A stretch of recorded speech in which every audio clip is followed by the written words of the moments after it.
And that's the dangerous thing, because like Tyrese, look how many guys that are in their 40s and 50s that are getting wiped out by chicks. Shannon Sharp. So these are guys that been in the game for a minute and still getting wiped out. So it's just like, all right, Kai and the rest of the guys, like, man, you got to learn quick when you got paper, because boy, it's a dangerous game they be playing when they pull in the wrong women. If you at that age, go ahead, Urban. Oh, you go ahead. I made my point out to you. So if you like Tyrese and those guys, if you at that age and you still getting got by women like that, then you just got to pay your simp dues. You deserve what happened to you. You deserve it. But once again, that's why I keep redirecting to this mentorship part, because they're as y'all can see, there are men who are even older than us who still follow for this bullshit, bro. And that's all because they have not been taught. So, you know what I'm saying? Just use your natural gift with gab. You don't have to use your money, your resources. You know what I'm saying? If you don't have, that gift with gab, you don't know how to talk to women, then there are resources that you could go out there to learn how to talk to women.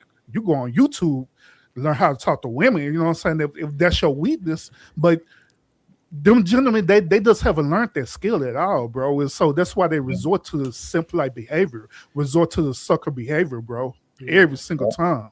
And then they had the audacity to teach these other younger generation that this is the way to go.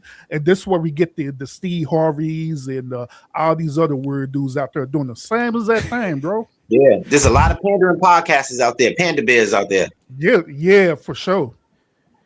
Yeah, because so who's the other weirdo that was doing that, man? Derrick Jackson and them. Yeah, Derrick Jackson. That's the Hall of Famer. What do you guys think about this? The girl. Okay, so let's just say you're famous and you got all the clout and fame, and then the woman that come in your life, she shows that she is the woman, like the one that you want to marry and have a family with, right? And then she holds off to it until she gets the ring, sign the paperwork, then do the prenup, and then she shows the real, color and her intentions, why she got with you. What do you do about that? I think you'll see signs. I think you're going to see the signs before then, though. No, man, repeat that. We can put on a mask, bro. Repeat that question, Hefe. I said, what do you think about the woman, who come in your life and they pretend like, like they're the one, right? 100%, like the one that you want a wifey and, have a family with eventually and, put a ring on them, right? But after you give them everything, the family, the ring, the status, the title, then they show you the true colors. Then how do you handle that? It's called the bait and switch. Nah, you gotta peep that before you try to lock something down. Know what I mean? But it's not hard, man. Like you gotta do things like not spending bread on her. Learn how to say no. Mm-hmm. And that'll show you her true motive. Know what I mean? Anytime you tell a chick no, man, and it's something that she need, man, she gonna dub you. Know what I mean? And that'll let you know by her dubbing you, when I say the word dub, that means kind of like killing a relationship in general. If she kills the relationship because she tells you no, that's your answer right there. You know what I mean? Because a lot of times dudes, they go into a situation trying to make everything easy, and it's natural as a man. Like when you want to look out for a female that you're sleeping with. You know what I mean? You want to do the right thing and take care of her, but a lot of times niggas is scared to say no. You know what I mean? You can't be scared. Yeah. You can't be scared to be assertive in your relationship. You know what I mean? And if she doesn't, comply with your rules, well, I don't want to say rules, but with your, your blueprint you got going on in your life, that ain't the chick for you. It's always that easy, fam. Because, a lot of times niggas will go out their way to satisfy their girl, man. Know what I mean? Hefe, man. Oh, go ahead, Famous. Yeah, to answer your question, Hefe, you gotta take time though, because they can't pretend that long. Time exposes everything. So you gotta take your time when dealing with women. You gotta vet them, you gotta test them, you see what they're about, see where their mental's at. And I got sucker free senses, so I can sense it out. It's like spider senses, but it's for these hoes. Hey, Hefe, man, that's a good question. Because I I agree what Famous was saying earlier, man. I don't think a lot of people change their ways too much. So typically when I think when guys are saying the bait and switch, a lot of times they was just infatuated by the beauty and they just pulled anybody in because they was just fine. And men don't really have a lot of requirements for women. So like one of the parts of the question you asked was like, you don't giving them everything. And I think Rush hit on it. You don't give up everything. You're like, say like even a Kai Cenat, okay, I got like $35 million. Okay, if I find a girl I like over time and she's showing that she has good signs, it's like, look, I got this real estate portfolio. You need to manage that. And you need to see how they are with your like resources and stuff, how they manage that. And that needs to take over some time. So yeah, once you kind of start giving them purpose too, and you don't just have them come in there just to be pretty, and you know you see their intelligence and the loyalty, how they operate with your business stuff, and they show good signs, then that's when you can move them up to that next level. But yeah, men just like, hey, be pretty, be a little bit nice, make a sandwich, and that's our requirements, and that's where we fuck up, you know. Yeah, you got to work for my love. Yeah. So I don't know if you're spiritual now. I don't know if you agree with the Bible now, but I'm just going to make a quick Bible reference. There's a scripture in the Bible that said you got to want to test the spirit by the spirit, you know what I'm saying, to see where they at. Are they of God or not? You know what I'm saying? So how the way you do that, you test them, you know, physically, how the way they are, mentally, how the way they are, and spiritually, how the way they are too. You start by them three concepts right off the back, you know what I'm saying? Also, the book of Proverbs teaches you about this as well too, being men and how you test out women to see if they're for you or not, you know what I'm saying? So physically, if they're doing things that's going contrary to what you got going on, like say for example, you're popular, you're into workout regimens and you're doing these things, healthy living. If she's not on that same level with you, then you already know what she's going to be if you marry her. You know what I'm saying? More than likely, she's going to be manipulative to try to get you out of there so she can feel secure by herself. You know what I'm saying? Same thing deal with financially. If she's not financially stable, you know what I'm saying, will she be able to keep up with her finances? If she's saving, if she's not showing them signs, she always wants you to take her shopping and splurge. You already know what she's at prior before marrying her. You know what I'm saying? You also got to test her family as well too, to be honest with you, and her friends too, to see who she's around, who she's leaking around with, because 9 times out of 10, it normally be the outside influences what's going to be the determining factor of her and your relationship. You know what I'm saying? It always be the friends, where the family and the friends, they'll say, hey, he got money, you should do this, that, and that. Or he got money, you should move this way. And she start moving that way, you know what I mean? So everything that everybody was saying that I agree with, I'm just giving you a deeper perspective about it, you know what I'm saying? So when it boils down to it, before he even put that ring on frame, there are always going to be signs that you're going to see. People behavior do not change at all, period. No matter if it's positive or negative. That's what I was saying, Urban. Time exposes everything. Give it time. A lot of men, they rush into relationships with these women, maybe because of their lustful nature, you know. But yeah, time tests everything. Yeah, I'm about to play this. Okay, go ahead. I'm about to play this clip real quick. And this clip right here, it kind of lets you know where the mindsets of most women are. You know what I mean? And this chick kind of expounds on the true female nature. You know what I mean?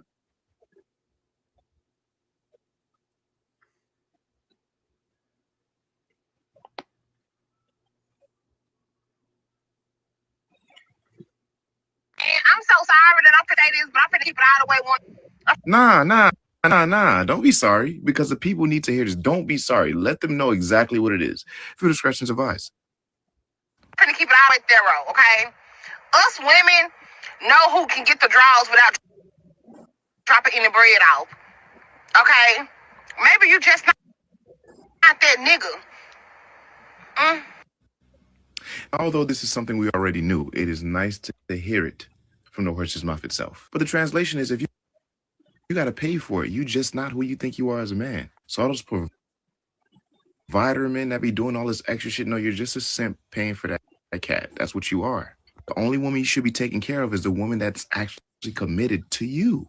But if there is no true commitment, you shouldn't be paying a goddamn thing because they know exactly who they want and how they want them. And like she said, you are just not that nigga to that woman. You could be that nigga to somebody else. That may be true. But to that woman in particular, you're not who you think you are to her. And you know, sometimes that's okay. That's okay. Because too much of anything is bad for you. But the shift is happening, and I'm happy the truth is finally starting to come out. Because I've been screaming this from a rooftop for quite some time. If you gotta pay for it, she don't really like you. The nigga she likes won't have to pay a goddamn thing. He just gotta exist. And she is willing and ready to go to them coffee dates with him, to not have him pay no bills. She gonna bust it open for him. She gonna buy him shit. It's a completely different experience when a woman actually likes you. For you, not for what you do for her. But it's unfortunate our average man will not be able to experience that because a lot of us do bite off more than we can chew. A lot of us are too busy chasing the world instead of getting with a woman that actually likes us, whatever level that's on. I'm gonna tell y'all like I've always told y'all, like who likes you.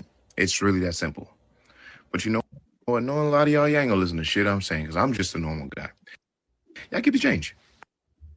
And I'm so sorry. I'm finna say this, but I'm finna keep it out. I got a question off this video too. What about the woman, you know, that you were that at the bottom, right, of your life, and she was holding you down, and then after 5-6 years, like you had, you know, family with her, and then 10 years you made it, right? Now you're a millionaire because you were grinding and she's seen that. And then she shows you her true color and she want to leave and she want half of your stuff. How do you deal with that? Damn, Hefe got the questions today. Shout out. Go ahead, Rush. Go ahead. Okay, I'll go first. Yo, a lot of times, you ain't if a chick finesse you, if a chick finesse you to that degree where you know you bit off the bait and you think she's like the one. You know, a lot of times females know your potential. They have vision when they dealing with a dude. So a chick could link up with a I know this is a bad example, but this is just for conversation's sake, like a Kevin Hart, you know?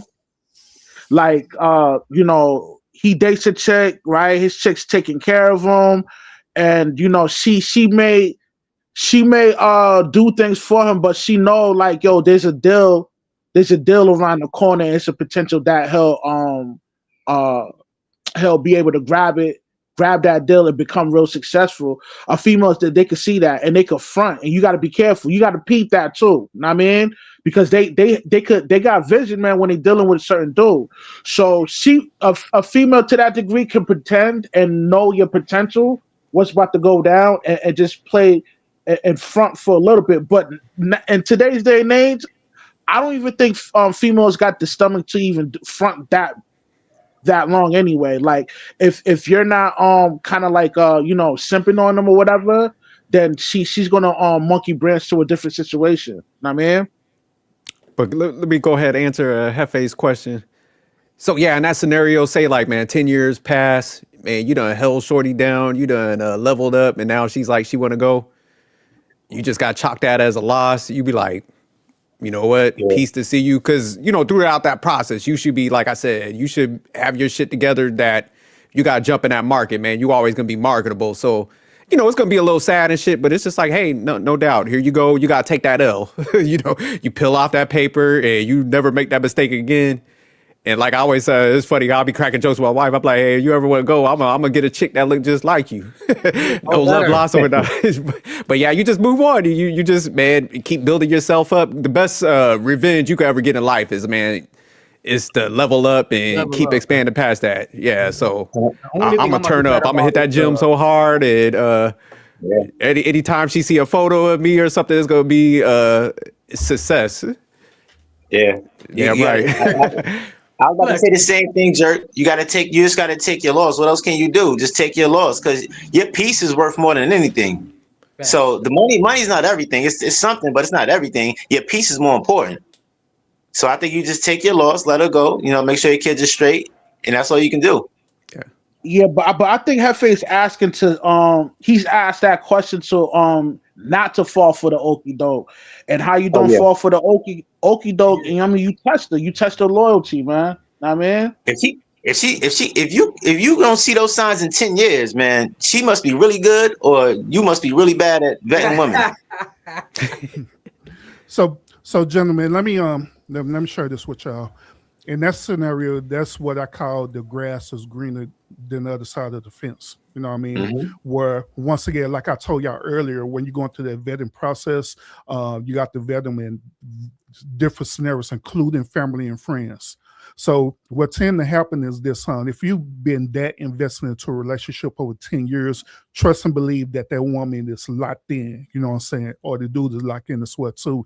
But what normally tends to happen is it dealing with outside influences. You know what I'm saying? It could be a possibility where she is with one of her homegirls. Her homegirl been single for 10 to 15 years. You know what I'm saying? You're married for 10 to 15 years, but you're still friends with this girl who's single. We have a single mindset for 10 to 15 years. So throughout that whole entire time, she the one who's low-key, you know, feeding her into this information. Girl, you need to go on these trips. He ain't gonna let me go on these trips. Girl, you independent. You need to do this anyway. So she low-key feeding all this negative influence into her, and she's starting to feel some type of way about this. So it's building up, you know what I mean? Not understanding that the same friend who's doing this is the same one who more likely will try to go after your same man, because at the end of the day, she wants that same type of dude. She wants that same type of experience. So she'll literally sabotage that. So there are different scenarios that happen in there, you know, with the grass is greener on the other side. Then eventually she started breaking down, and she started literally self-sabotaging the relationship. She started asking all these weird-ass questions. Babe, why is it not okay for me to go on the all-girl trip with my single friends? Yeah. And you already told, like, you're married. How I like to feel if I go on a single trip and I'm a married man, I'm going on a single trip with my homeboys. In fact, you told me that I couldn't do that anyway. You told me that I need to dismiss my friends. You said that one of my homeboys was low-key trying to holler at you. And guess what I did? As a man, I looked at that, I evaluated, I like, you know what? You're right. Our relationship way more important than their friendship, so I'm gonna dismiss it. So it should be the same way with you, but that's what tend to happen, is that they end up listening to the outside influence. They let the outside influence sabotage the relationship and end up ending it, that 10-year relationship. Then the same friends will do this, bro. They'll do this. They'll say, hey, since that dude didn't give you no prenup or anything like that, girl, sure, you're going to be winning. You're going to be winning. So you go ahead and get a divorce. You can want to get him for half his money, and we're going to have a divorce party. Yeah, and they'll do that. Then that's what they do. Then all in all, they'll go back after you have this divorce part stuff. They'll be the ones who go and get married years later. I'm married, girl, and she divorced. I'm just saying, but ultimately, it just boils down to, like, you know, what we're saying, like, even in these relationships, you have to just really vet out, and that vetting process doesn't end when you get married. It has to be a consistent thing. Me personally, like, I'm a married man. What I do is this: I literally do a temperature check for real on my wife, just to see what she at, where her mind is at. Like, hey, you know, you good? You know, just see what she at. She'll do the same thing with me. And what we do, we call it checks and balances. We're holding each other accountable. We're trying to see where our mind is at, seeing if we change or not. You know what I'm saying? If we change, we see if we need to make some adjustments or whatever we got to do. So we won't be blindsided, you know? Yeah, I just want to say a shout out to everybody on the panel, man, for the answer. You know, that question. Everybody was a solid answer, bro. You know what I'm saying? I just wanted to ask you that because I know a lot of probably like young people, you know, they're watching us, and you know, we don't know who watching us, so they need to know what's going on, how to handle this. And everybody was solid, man. Appreciate you guys. Appreciate you too. And Urban, that's why they say single women keep women single. A lot of you gotta set strict boundaries in your relationship, and once you're in a relationship or a marriage or something, your life is different from a single. Like you can't still be around singles like that. You should be, if you want to go on trips, it should be couple trips. It shouldn't be you going out with your girls and all of that. That's craziness. You're in a different space than your single friends now, so you got to move different. And how many stories that we hear that, you know, like she went on a girls trip and then she hooked up with somebody by the pool, man? Yeah, Yeah, I there's a call lot of those them snickerball stories. treats. Yeah, and Yeah. they'll sit up here justify too. They'll even lie for him tomorrow. Oh no, that ain't what happened. It was me who did it. But all in all, yeah, I was part of a threesome like I ain't nothing. Or they probably sleep with their homegirls. Yeah. The way it is these And days, they'll literally sleep with their own homegirls. We those got solo some trips are pushback worse than from girls the trips, chat. I think. We got some pushback from the chat. Shout I out was about to to say that's cat. Flow Pro. He says y'all wrong earlier. Kai always been good with women before he was rich. So what happened? So why is he not good with women now then? I think he looked like he was able to get girls. So I Nah, think y'all got sometimes to see people. those videos of him, bro. He was. He could he get was some looking kinda girls, but sus. it's it's the ones that they want the supermodels when they get the money. That's the issue, and those ones they got options. So they looking at all those guys as like licks, and I don't think those guys, a lot of times it's men on egos that get them in the bind, because a lot of guys, they'll be like, man, I'm successful, so she should just like me, and so it's Is a little Flo bit of Pro? entitlement in that. So they just I don't. I'm gonna give you some pushback, Jerk. I don't think it's that type of mindset.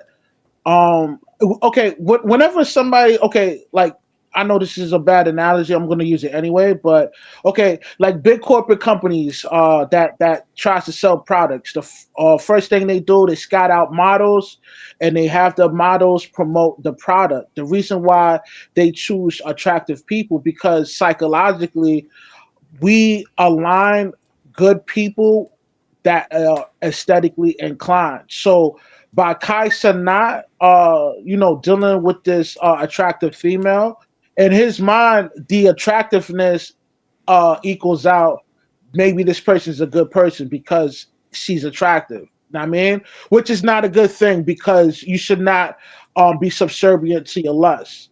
Know what I mean, but I don't think he was coming off like, like that. But that's just my thoughts on it. Because a lot of good dudes, they tend to do that. They're if they have the capability of bagging a female with high aesthetics, then they will align that attractiveness as her being a good person, which is completely false. You got to watch the actions, not just the looks. And that equals you not good with women if you just focus on the looks. Is Flo Pro Casanat's best friend? I don't know, but he's also said he said Kai ran through plenty of holes. He just should have just did some background checks on this one. You know what I mean? No, but see, like the issue with that statement, Rush, that you're saying is because if you're a man that you built yourself, whether you got status, success, or you just attracted to females, your option should be just pretty girls, period, because that's just the position you put yourself in. So at that point, Right. like what Famous is saying, if you were good with females, then you wouldn't be just blinded by beauty. You will be sitting down with them. You'll be like, all right, man, let's have this conversation. What you bring into the table, kind of thing. Because hey, all the chicks around me look good, so you got to bring extra. So when guys are not like making those type of demands and stuff like that, or have requirements, then that just means they're pedestalizing women to a certain degree. Let me respond to Flo Pro. So shout out to Flo Pro too. If he was good with women, he would know not to wife a streamer. If he was good with women, he wouldn't, fall into his lustful nature. That's another thing. And if you said Casanat had better females than her, but thought she was a good girl, he wouldn't have thought she was a good girl if he was good with women. Okay. Fame. That for the audience and the youth and all that, let's explain to them why it's not wise to wife up a chick that's trying to get into the entertainment field. The she has a price. Why it's not, and she'll do whatever it takes to get put on.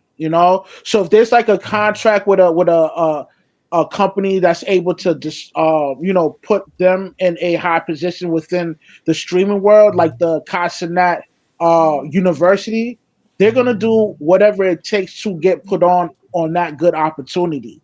In lame terms, like, she's getting bent over to get that opportunity. So it's not wise to wife up a chick within that field. But he knew that. He sensed that. That's why he dubbed the broad. And shout out to Casanat for, staying sucker free. Because, if it was any other dude, man, they probably would have gave in, bought the chick the vehicle, give her like a monthly allowance, just like how some of these simps do out here. I mean, in these tricks. So, I'm gonna pick up Casanat, man. He definitely dodged the bullet on this. You know what I mean? He made a mistake. He saw his mistake, and you know what I mean? He gave it a go. He left before it got worse. But having better females that's not the goal, man. Just to have the baddest female. Yeah, because Rush, I get what you're saying. Because shout out to Kai for like having the balls to be like, you know what, get up out of here. But I think one thing, man, guys they just got to understand, man.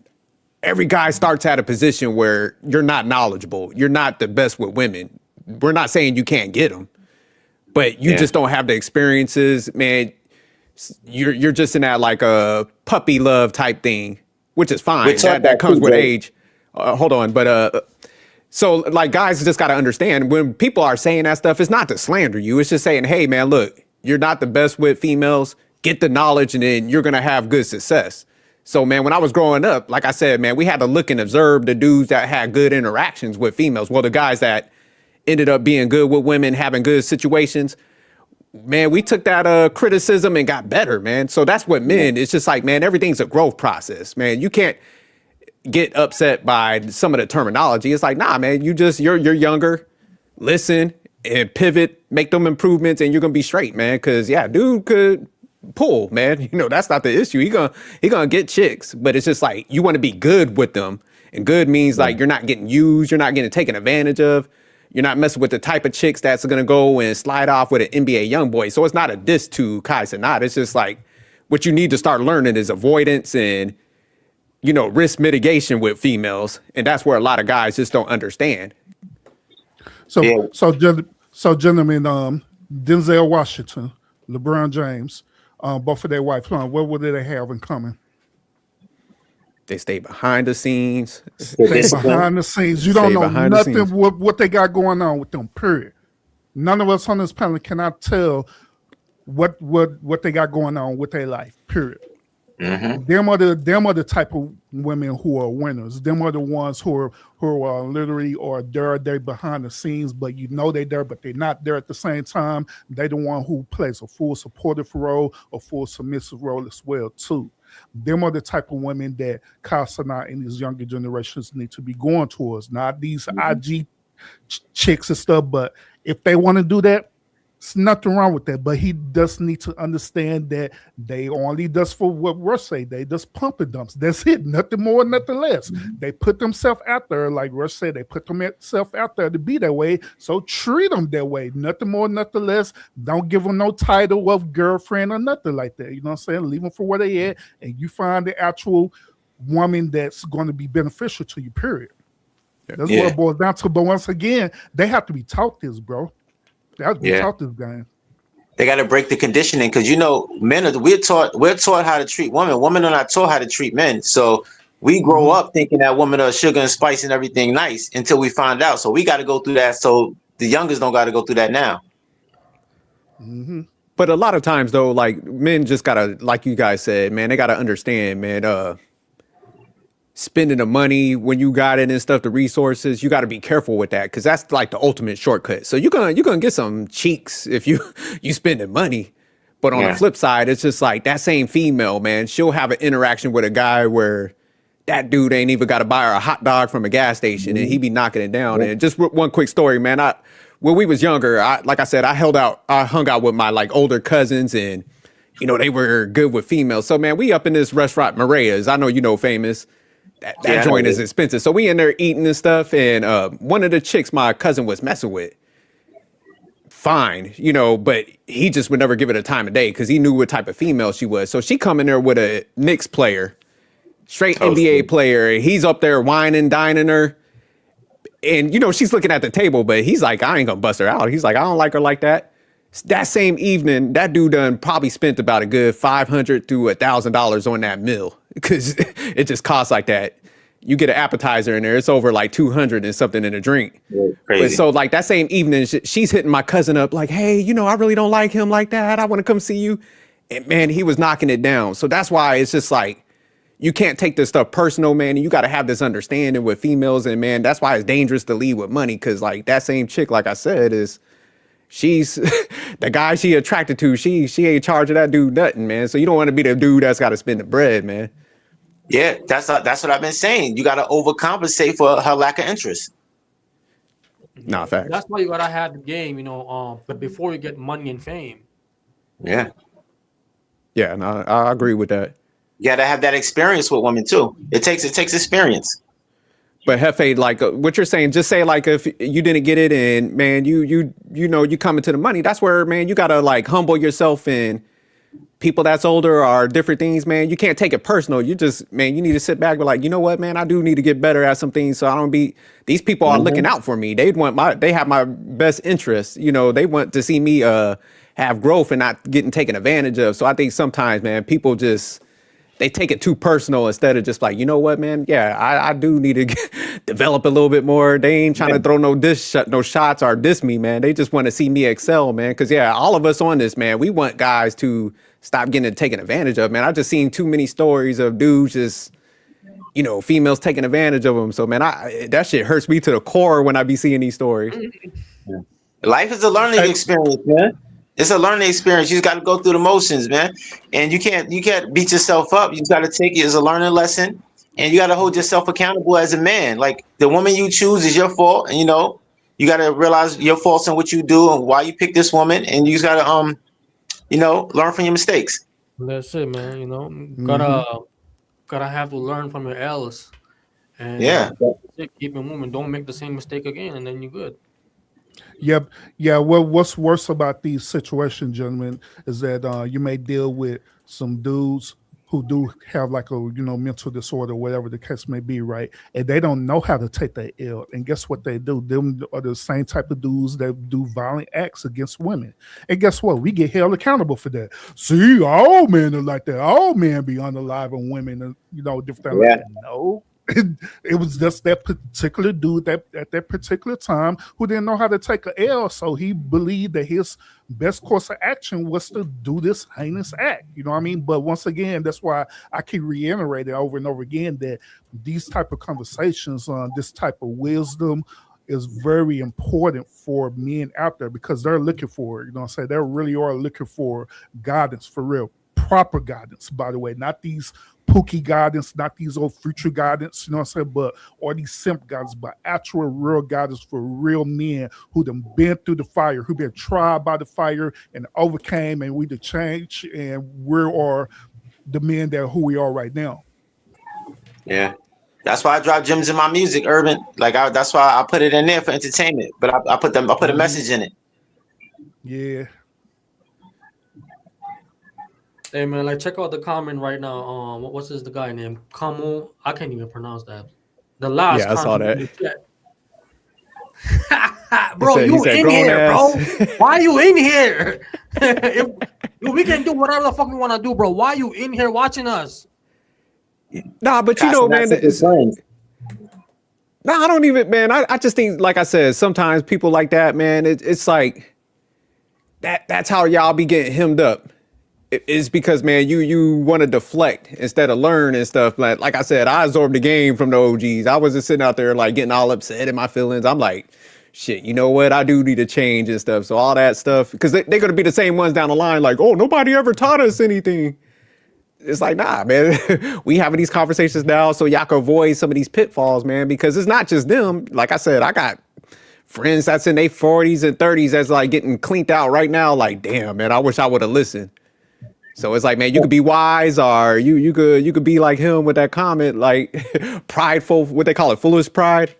Yeah. But we not. It's like it's only gonna hurt your pockets at the end of the day. You ain't gonna hurt us. When that chick is taking your ass to court, you gonna be like Tyrese crying at the courthouse. And the thing is, we're not talking about Casanat. It's not like we bashing Casanat. We're talking. It's bigger than him. It's the situation. We just using him as an example to explain to the youth and whoever wants to hear the message. It's not about Casa, not bashing him. I don't even know the guy, so I don't got no personal ill will towards him. But his OGs probably got like multiple baby moms. Them cats probably like broke Hey, because of gentlemen. women. So that's why I'm saying when we don't have them conversations, man, like that's his OG. So yeah, shout out to Hey, him. though. gentlemen, me and my stepson, we had met Casa, not personally, him and his whole entire team, when they was here in Texas. The dude is, I ain't gonna lie, the dude is an outstanding young man for real. He really do. He got his head on his shoulder and everything. But at the same time, I could tell that he's still kind of young minded too. You know what I mean? For his decision making process. So that's why I say that once again, these conversations are important. I wish Carson I was in here right now listening to us, giving him this game so he'll know how to navigate in the future. To be honest. Facts. Yeah, cause Urban, like you said, man, like this dude, man, he got the potential to be like, if he's sitting at a net worth, build himself up like that, man, this cat could be the next like billionaire. Definitely hit like northwards of 100 million if he learns how to navigate that. And that's what we want to see, man. We want more, especially in the minority communities, man. Like whether you black, I think he's Haitian. It don't matter, man. I want to see everybody shine and level up. But it's like, man, if we see empires fall because of women, man. Look at Diddy, all these dudes, man. Like Deontay Wilder. Y'all was covering that yesterday. Like, man, my man. Yeah, I was actually researching that before I hopped on the panel. Yeah, I was looking at it. I was like, sad We did a whole story. thing on him last stream. We did a whole live on Deontay Wilder and his situation. Oh, Yeah, so it's just like, man, we want these dudes to shine, man. Get up out of this. Yeah, I mean, dudes like, Kashna and, Deontay Wilder, like they have like big hearts, man. They do. want to take care of their family, But they gotta understand, like, a lot of women out there now, man, they gonna use that as leverage, man. It's a weakness, man. You being that loving and caring. Now, man, they're gonna use that against you. So you gotta be careful who you gotta be careful. You gotta be careful who you take in under your wing. You know what I mean? Regardless if it's your girl or a friend, You just gotta be careful, man, because people have hidden motives, man. This envy, jealousy. A lot of times these birds they feel entitled to your money, so you have to be careful, especially if you're successful. Like if Shorty ain't been around from the beginning, she's not deemed worthy to be your wife or a girl. You know what I mean? She's just a cum bucket. You know what I mean? And treat it as such. Now I'm not promoting the pump and dump because of my religious beliefs. But like as a man who's in a high socioeconomic status, you have to be mindful on what kind of woman you're dealing with, man. You know what I mean? You're not an average dude, so you gotta be careful because they're out for your bread. There's women out there that's entitled to your money, man. Even they're not fully immersed into your lifestyle. You know what I mean? Yeah. It's good to have a big heart. Like you said, Russ, they got big hearts. It's good to have a big heart, just have a bigger brain. That, but you also got to be very protective because he should have known better than anything else. Because think about it, Deontay Wilder's a boxer. You have any wrong person around you, they'll instantly talk about domestic violence and all that because you're a boxer. Like that's the biggest thing right there he has to worry about. Because when you someone of that physical ilk, boxer, MMA, whatever type of fighting style or anything that does with physicality, you will always be an easy target for that. But see, man, that's the scary thing with like these dudes that we're trying to communicate across. Cause it's just like, man, when they hit those magnitudes, them chicks are coming in like, all right, if I don't put a baby on them, then I'm gonna put the allegation and I'm gonna get the Cassie payout. Like, and that's the game that they're running, man. And it's, and these guys, man, if they don't go down, if they don't get smarter with this, it's just like, man, they're coming in to annihilate, or they're going to do a tell-all book or something. So that's why they got to be, their game's got to be even tighter than like an average dude. Cause this is like, man, they see them. You could Google people's net worth now. That's how much easy it is for them. So if they Google all these dudes' names, man, and pop up, they're like, oh yeah, I'm gonna lace him up. These mugs is devious out here, man. I told you what Cindy Powell was doing. She had the football players schedule. She knew their curfew time. She knew what basketball players to deal with. She had a whole breakdown. She was teaching women how to do it. So do y'all think that's predatory behavior? Hell yeah. Yes. Sorry about it. Oh, yeah, You hunting them down most for a reason. definitely, yeah. It's funny you asked that, Because- Urban, because I always used to ask people, I'm like, man, this is predatory behavior. They'll be like, nah, that's woman nature. I'm like, nah, this is predatory, man. When you hunting and you trying to, like, if stuff don't go my way, I'm gonna put an allegation or something. Hell yeah, that's predatory, boy. Yeah, because I'm I had happy on this conversations one. on other panels, man, where it was some dudes and women. They're telling me, no, that's not predatory behavior. That's just how the woman is. Like, Shit, oh, if you're going through that extreme, the finest you know what a hunter dude. does? Yeah. A hunter studies they target. And guess what? Yeah, Mhm. I hit a study in their target. The perfect example is who's that female? I forgot the female name that did it. That basketball player. What dude name? Off of Detroit. I mean not Detroit, but Dallas. Dude, Oh, you the talking about Houston. Brittany? Dude, you talking about Brittany Renner? yeah. She was the perfect example. Scoping, looking out for young things. Just the motherfucking grab a contract. Easy paper. Like, come on. See, I'm with Hefe on this one. What he said earlier, when you at that status, man, I'm probably just not gonna be in a relationship. That's it. It's hard. It's gonna be too hard. Because, you know, anybody who coming at you, like I said earlier, man, like you don't even know what the intention is, you know, when you got millions and clout. I wouldn't say it's hard. I would sit here and say it's just that it's one of those choices because it's like neither you get it beforehand or you neither get it after. Because I would say this, like what Jerk was pretty much saying. If you're trying to be like in sports, then you may as well just wait until after your career, or neither you at least achieve it and attain it before your career even begins at that point. After that, it's a done deal. Everything else in the middle. Like, what do you guys think about Curry though? His situation, his wife bashing him. Steph Curry. Oh yeah. I wouldn't say it's bashing. I'm just saying this is how I look at it. From Curry's position, honestly, at this point, it's like, and look, I became successful. You thought that I was just gonna be some regular dude just coaching up basketball, but I did what I set myself higher. You talking about you was gonna be this, you know, whatever, you was gonna be successful chick, all this, whoop, whoop, whoop, whoop, and you fell short of yourself. And now you're crying, looking at the mirror, realizing I fell short of myself. That's all she's really doing out here at the end of the day. I don't give a frick what no one says. But I feel like, you know, if you respect your man, Let me say this. Steph Curry knew. Steph Curry's wife knew that he was going to be successful. Like, I don't know why people believe that she didn't know what was going on.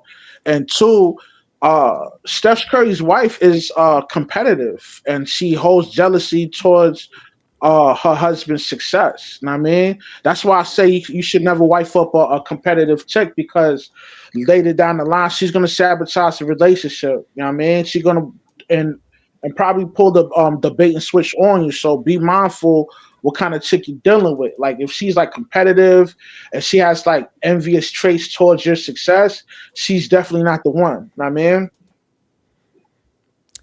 But that's Man, what I'm saying, it's horrible. If I was Steph Curry, time she'll come in the house one day, man, I have like a bunch of money piled up on the table. I'm like, here's your cut. You got 5 hours to leave this house. And I'll go get another light-skinned chick, because there ain't no way in hell, man, I'm going to sit here and be that supportive of a guy. I'm a NBA legend. I done funded your businesses to try to give you relevance. And you're going to sit out here and be talking shit like that and thinking you're going to be with me. Yeah, she wouldn't be gone. Exactly. You But know, you what I'm saying? Like, yo, my wife, she shouldn't, you know, go on podcasts and talk all that, you know what I mean, if you respect me.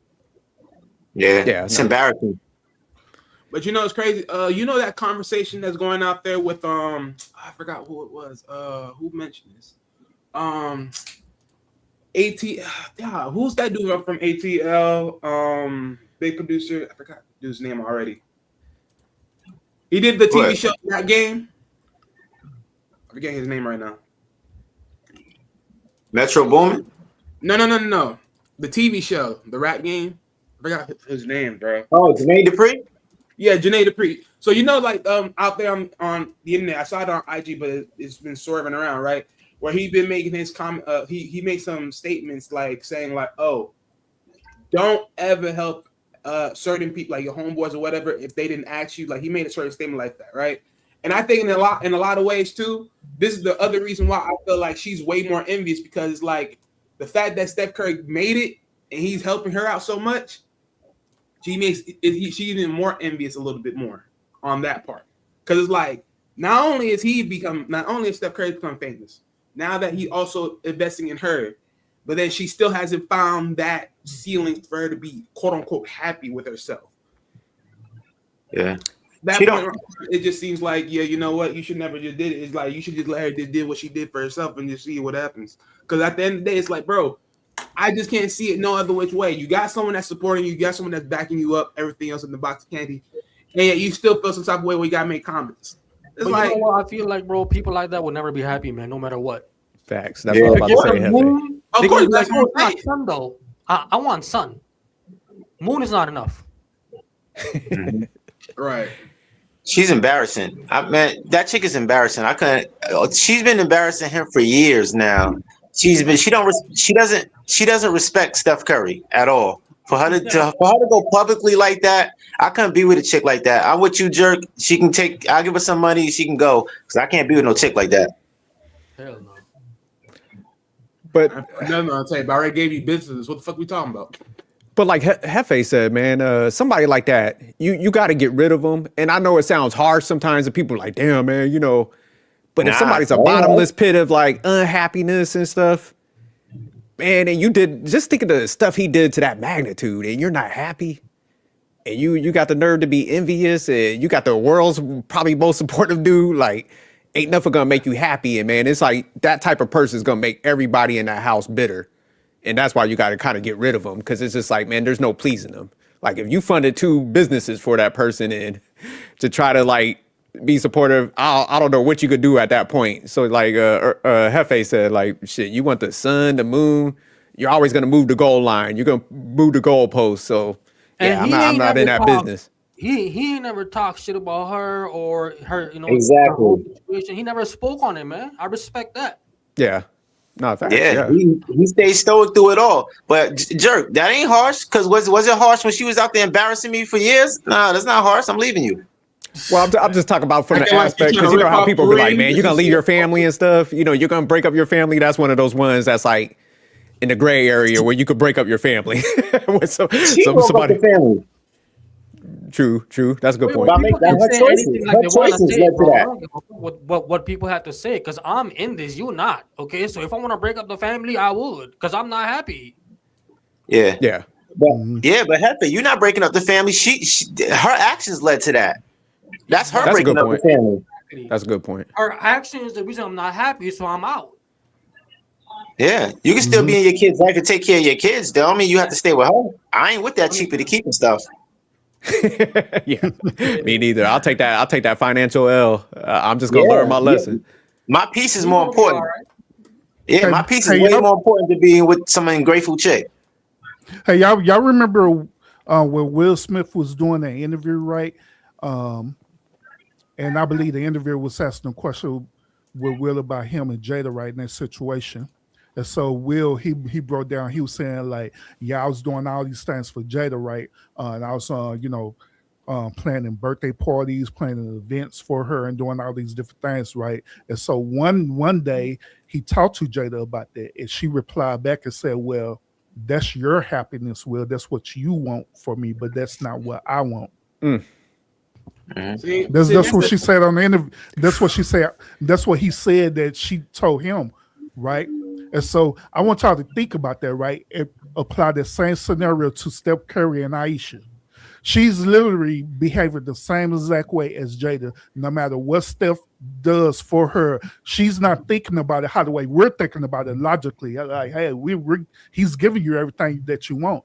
In her mind, no, that's not what I want. And so when he asked her, like, okay, what it is that you want? I want the same. the same thing that you want. I want to be like you, which he knows logically that's impossible. You can't be me. You know what I'm saying? You can't be my name. You can't be my brand. You can be my wife. And so that's what the conflict is happening with her. The conflict will happen with Jada as well too, is that they wanted, when they say they want it all, they want the whole name and everything. They want things that they know it's impossible to have. If they don't get it, then they know they have the leverage to the op out of their relationship. But another thing too is that women know this about us as men. Us as men, we love differently for how the way women love us. All right, we love out of one duty, we love out of respect. You know what I'm saying? But women, on the other hand, they're hypergamous. They love based on the merit of what's going to make them happy. Period. You know what I'm saying? Whether it's financial, whatever type of hypergamous nature it is, that's how the way they love. And that's why it's so easy for them to break out of a relationship versus with us. Because really, with us, we're literally putting our heart on the line. We're investing everything into it versus them. You know what I'm saying? Yeah, men really love. But can we really call it at this point hypergamy? Because even with hypergamy at this point, right? Look at Will, look at freaking Steph Curry, hypergamy, Kaisernet, hypergamy. At this point, as far as being successful, and you got these women chasing you and still are not happy. At this point, hypergamy ain't even the problem, because it's really just far beyond that. But Wally, it's still hypergamy because it's what they perceive to be better.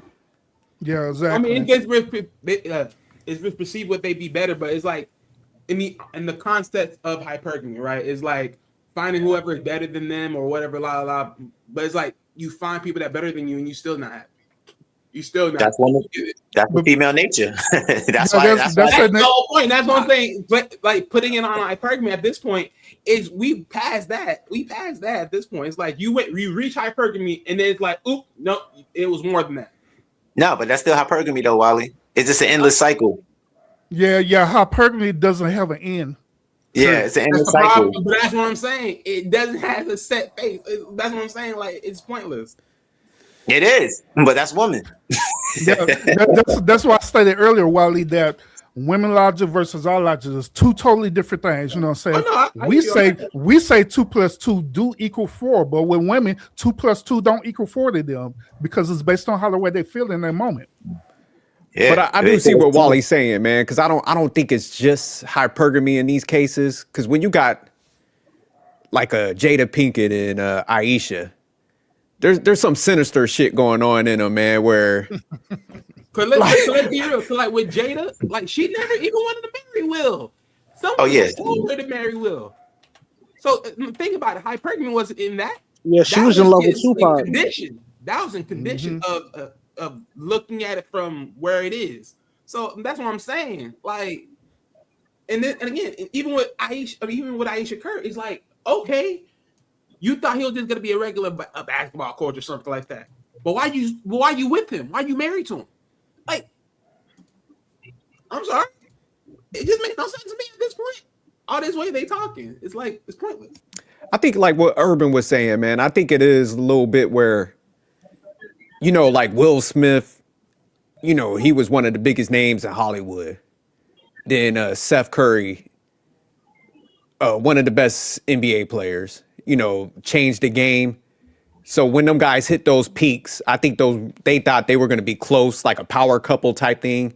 So when those dudes eclipsed them, I think it was some of that envy, even like what Rush was saying, man, they're competitive by nature, but they couldn't even, you know, get close to where them guys at. So I think it's more or less that, where they're looking at them like that envy is just so deep and shit. That's why I said it's sinister, because it's like, you would think if they got these guys, you can't get no more hypergamous than that.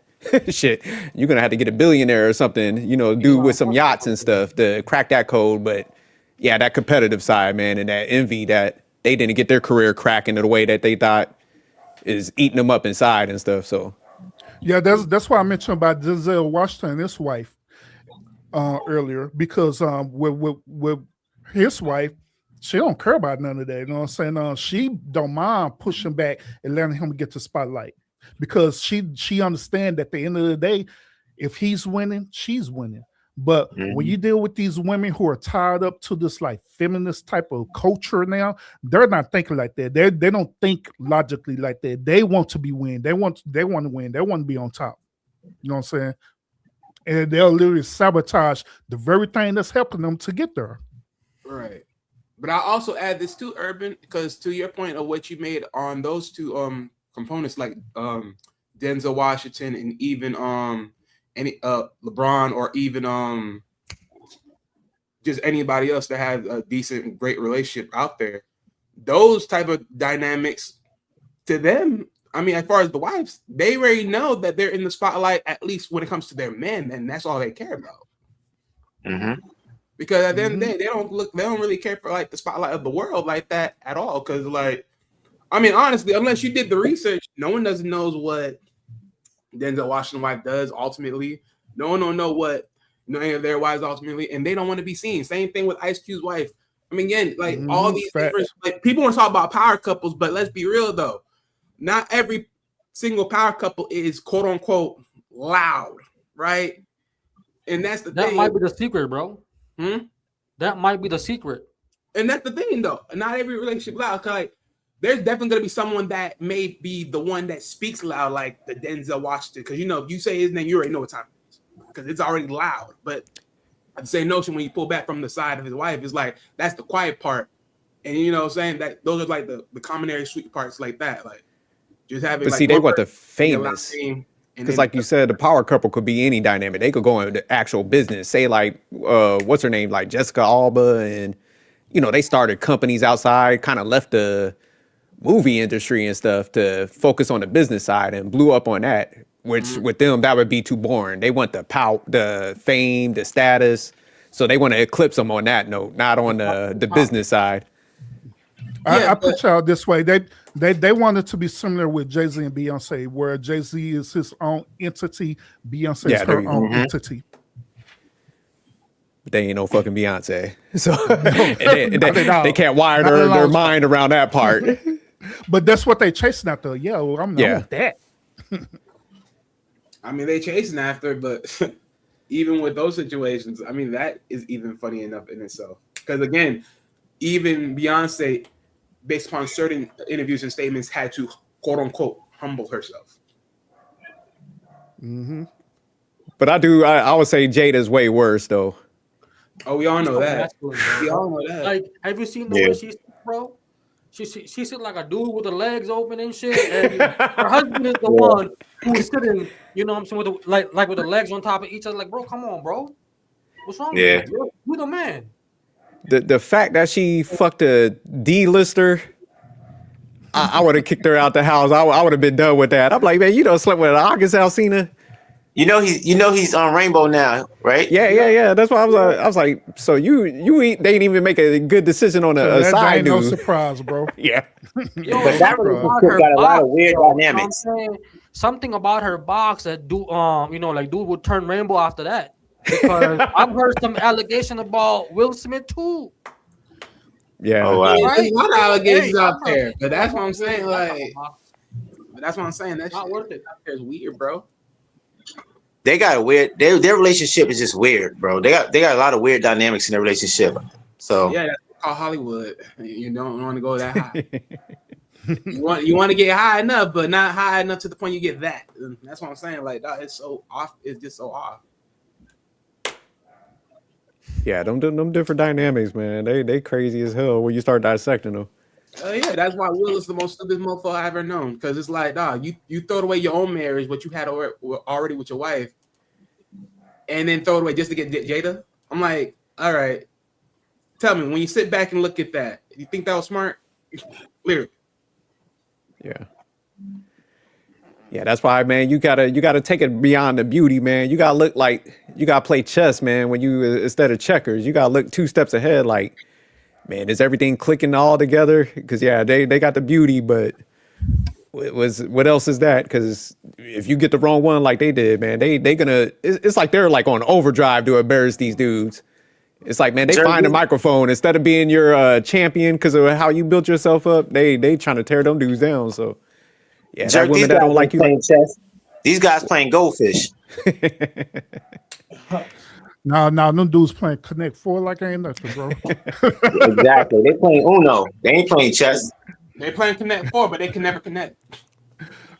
Exactly. I don't get one thing, right? Why can't they just cut off their losses and you know what I mean, move on with their life? It's still be in the kid's life and shit. You know, they're already grown, but I'm just saying, why stick around? Why still be like, oh yeah, that's my wife, that's my husband? I mean, for some of them, it all depends. I mean, for Will, I mean, if knowing Hollywood, that comes with the whole woof woof of Hollywood, the secrecy and all that BS.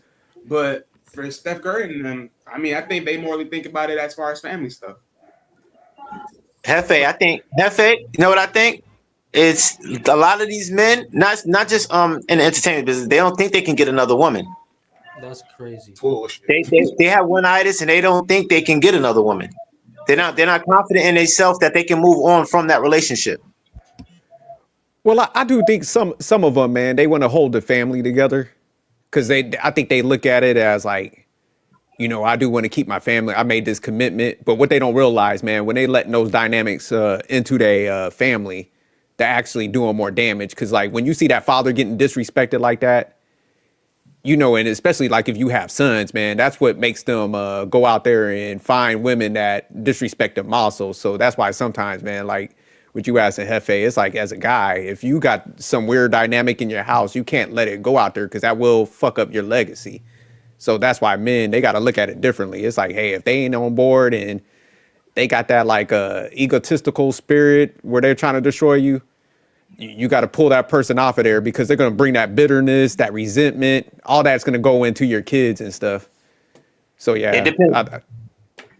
Go ahead, Jerry. You can finish. Oh no, I'm finished. No, it's the level of disrespect though. You can there's a certain extent where you can keep your family together, but if the disrespect becomes too much, I can't do it. I got to go. Man, if the wife comes sit on the couch in front of everybody on camera on a podcast and telling that, yo, I slept with this dude and you can't do nothing about it, and you start crying instead of her, shoot yourself, my boy. I agree with you on that. What's good, Bruiser? Darwin, my bad. What's up, man? Shout out, Darwin. Hey, what's up, Darwin? What's up, man? What y'all talking about? Cassinet? Yeah, we was talking about him first, man. So we was just talking about how young guys need to kind of get some of that mentorship, man, so they don't stumble into the same situations and stuff getting taken advantage of, man. What's your take on Kai Cenat? Honestly, I haven't really looked into it, but he sounds like a very, very successful young man. Glad it was a girlfriend and not a wife. That's a good point. That's a great point. Get your trial and error out before you go to the altar. Yo, Bruiser, let me ask you a question. Like, the reason why he broke up with his girl is because he suspects that she was cheating on him with NBA YoungBoy, and this individual has herpes. Like, why would she leave a good candidate like Kai Cenat and link up with old boy NBA YoungBoy? I mean, this is the typical thing that most women will do is, you know, chase the dude that's that has the clout. He's 6'1" and light skin, and that's her personal preference. Talk to me. How tall is how tall is Kai Cenat? 5'3". I think 5'3". So how is this a confusion? How is it a confusion? Who got more money? I think Kai Cenat's richer than NBA YoungBoy. How much richer? He just did a tour, man, $100 million tour. Yeah, I think right now NBA YoungBoy probably got him, edged him out. Kai Cenat 5'6". Yeah, y'all got start. Y'all got my man 5'3" and shit.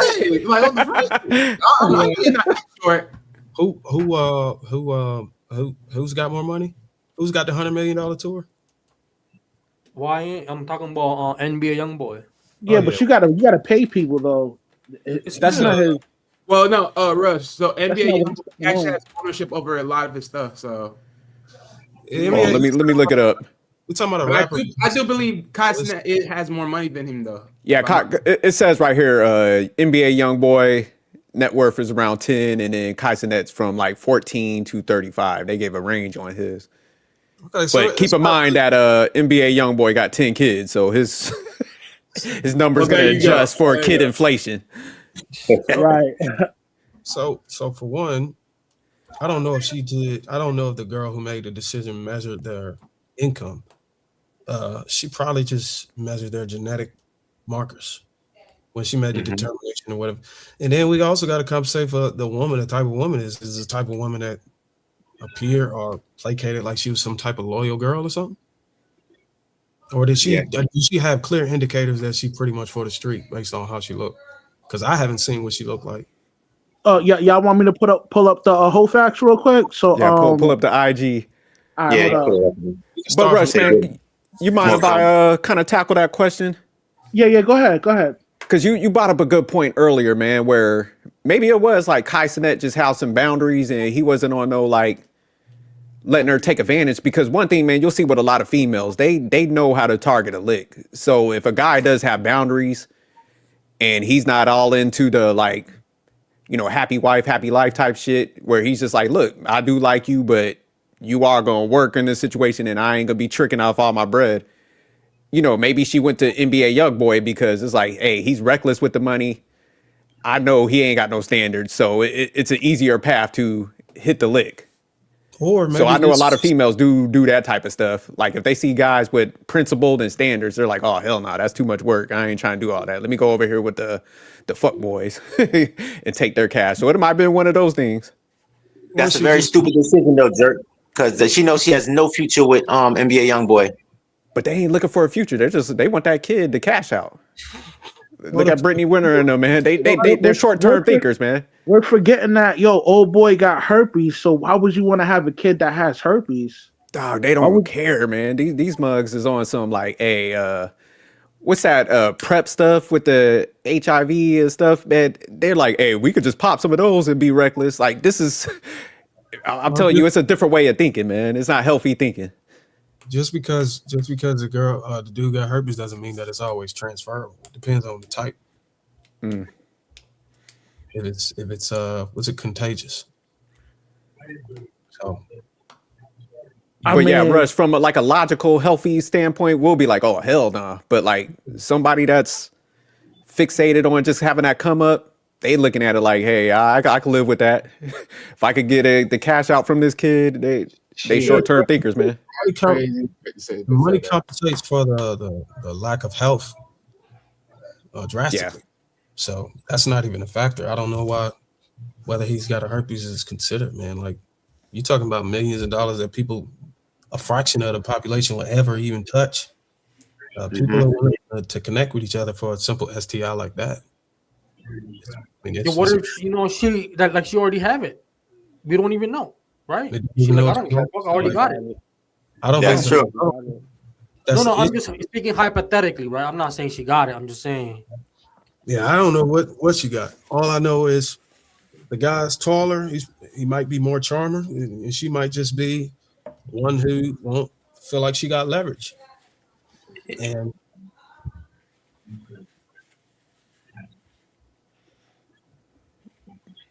is there a page? Yeah, that this is the whole fact.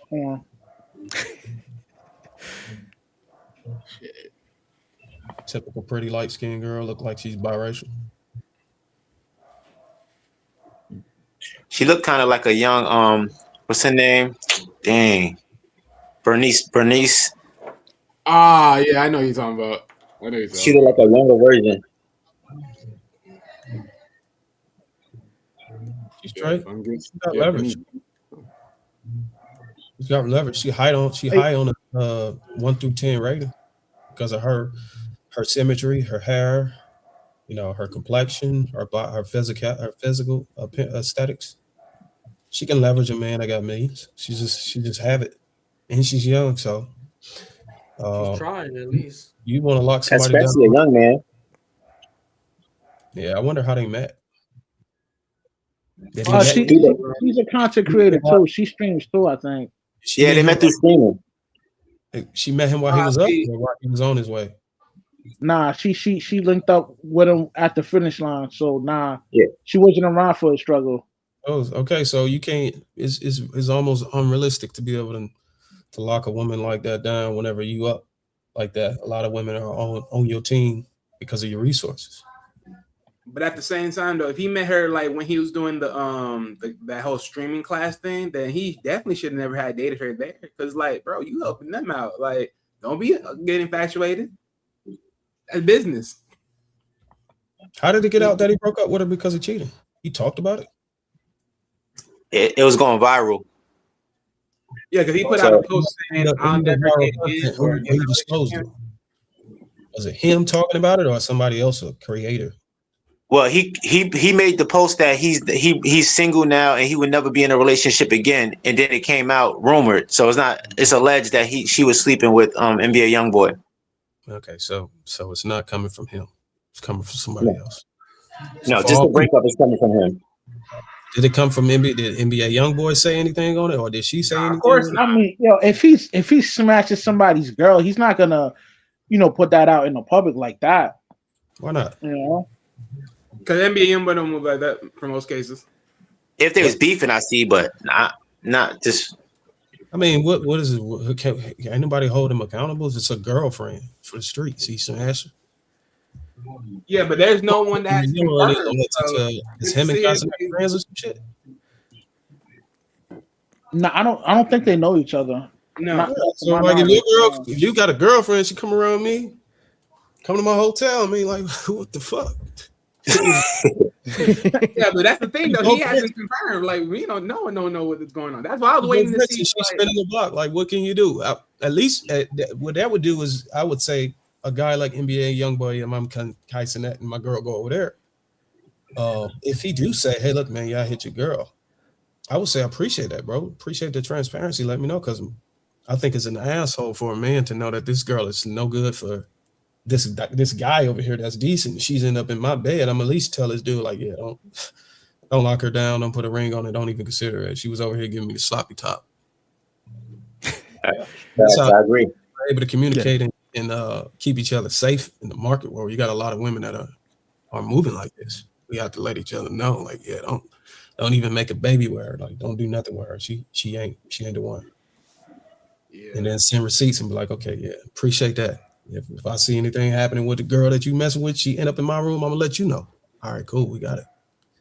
That's how men can come together and protect themselves, because the women ain't gonna let you know that she's gonna go see the other man. We probably be most likely to be transparent with each other, so we don't get set up with a bunch of hoes making them wives. Yeah. But I ain't gonna lie. I think real quick, famous. I wanted to throw that out there. But I think her I think the moment because I think isn't she the same girl that made that comment about her mother competing with her out there? Nah, that's a different chick. I think that's a different chick. Okay. I was about to say because that moment when that happened, I was about to be like, I think that's when you should have known, like, okay, your mom's sort of competing with you out there like that a little bit. You got to be cautious. But all right, that was another chick. That's never mind. I'm with you, Darwin, on that. Like, I'm the same way. If somebody hit my girl, I appreciate it, man, because you just exposed her for what she really is. That's why this information is so important for youngins to know, so they can move different with women. Well, what I meant was, just to clarify, not that you just hit her, but that you was transparent and let me know that you hit her, because hitting it is already wrong, but keeping it makes you a dirtbag. But just exposing that you hit her so that I can make a decision based off of information I don't know. It's the game. So, like, we got to keep each other up. So you got some guys out there that just ain't gonna tell you that they hitting your girl. And those are the guys that are fucking up the market. They're fucking it up for everybody, because then you pretty much enabling women to move like that, because they know they can confide in a man to not, look out for each other. And if men come together, just hold that standard and hold the line, and like, look, you can't just come out here and play us, especially when we're the bag, we're the prize, and we giving y'all millions of dollars. Like, how dare you come into the market, and this is the top guys come to the market and dirty it up. We gonna tell, because there's only a small, be honest, there's only a small percentage of them. So, like, word gonna get out. It's not like the average earners. Like, that's everybody. That's most of the population. But you got the top 1%, top 2% of people that's earning that kind of money. They, in order to keep that market clean, they gotta keep each other updated on how these women are moving, because all of the women are trying to go up there and play. And that's why it's so easier for women to cheat, because men don't say nothing, and that's why it's so easier for them to maneuver and move like that, because you can best believe women gonna tell. Women tell. But let me ask y'all something, man, because I agree. Like, I think men should share that information, but I remember back in the day, even when I like went and told people, not even that I did something, but I'd be like, hey man, I know one of my homies he told me that he was messing with shorty, and them dudes got like mad at us, and you know, they end up with the chick anyway. So it's gonna require guys to like stop being punks too, along and receive that information. Well, he received it. He just didn't activate. He didn't do any. He didn't take action. He just, as long as he knows that, look, hey, you can continue to go to bust it down, as long as you know you've been on me. That's a good point. If that's what you want. Go ahead. I ain't gonna lie, man. I've been on that side before. You know, when I was young, I was hitting this dude chick, and I never told him because I don't know the dude. I never talked to him. I never seen him. I just knew that, you know, the girl had a man, and he went back home to Portugal, and every day she was at my place asking me why he hurt. I'm like, how? Go ahead, bro. Yeah, that's different. That's kind of why I put emphasis on that top 1%. There's a sophisticated jerk knows this about, because he tapped into, you know, income differences and all that stuff a lot in conversation. So you know that, like, whenever you walking into the climate where there's tens of millions of dollars, and you'll find that it's not really a lot of men like that moving around. Yeah. So, but if you're just talking about an average dude and y'all in different countries, obviously nobody gonna be transparent with each other. But if I'm somebody like Jay-Z and I'm smashing 50 Cent girl, like, you know, somebody got to say something, bro. Like, you know what I'm saying? That's a small room of people, bro. Like that only can fit in there. And then y'all over here smashing each other, girl. They become very, very dirty in that market. But yeah, in your case, Hefe, I wouldn't say shit. You know, yeah, it's just like in them select ones where Darwin talking about. Yeah, that's where because you know that's also, man, when you show that like loyalty and stuff, man, that do open doors too, man. Because people like, yo, man, he's pretty solid. But yeah, if I'm on some day-to-day shit, I don't really know nobody, I ain't about to call your ass up. So the parallel between, if you wanted to draw a parallel between how you could compare to that type of market, just think about your inner circle, your circle. So like maybe you got like 30 dudes that you know that you're cool with. Some of them associates, some of them close friend, but y'all interact with each other. And then one of the dude's girls happen to be in your bed. I think at that point you probably want to keep him from going to the altar with her, especially if you might potentially get invited to a wedding or some shit. Mm-hmm. You don't want to be like more Chestnut in The Best Man. Oh yeah, so that was. So, you know, like some dude be thinking like, okay, yo, so if I snitch on, you know what I'm saying, on her, I won't be able to slide on, you know, like a next man's chick. Because now she don't want to fuck with me, you know, in the back end because she know I'm a snitch. Or, you know, okay. Air it out. So if you in that situation where you value the ability to navigate and mess with other men's women behind their back more than your friendship, more than your circle, then yeah, don't tell. But if you want to keep are they friends though? Are they friends?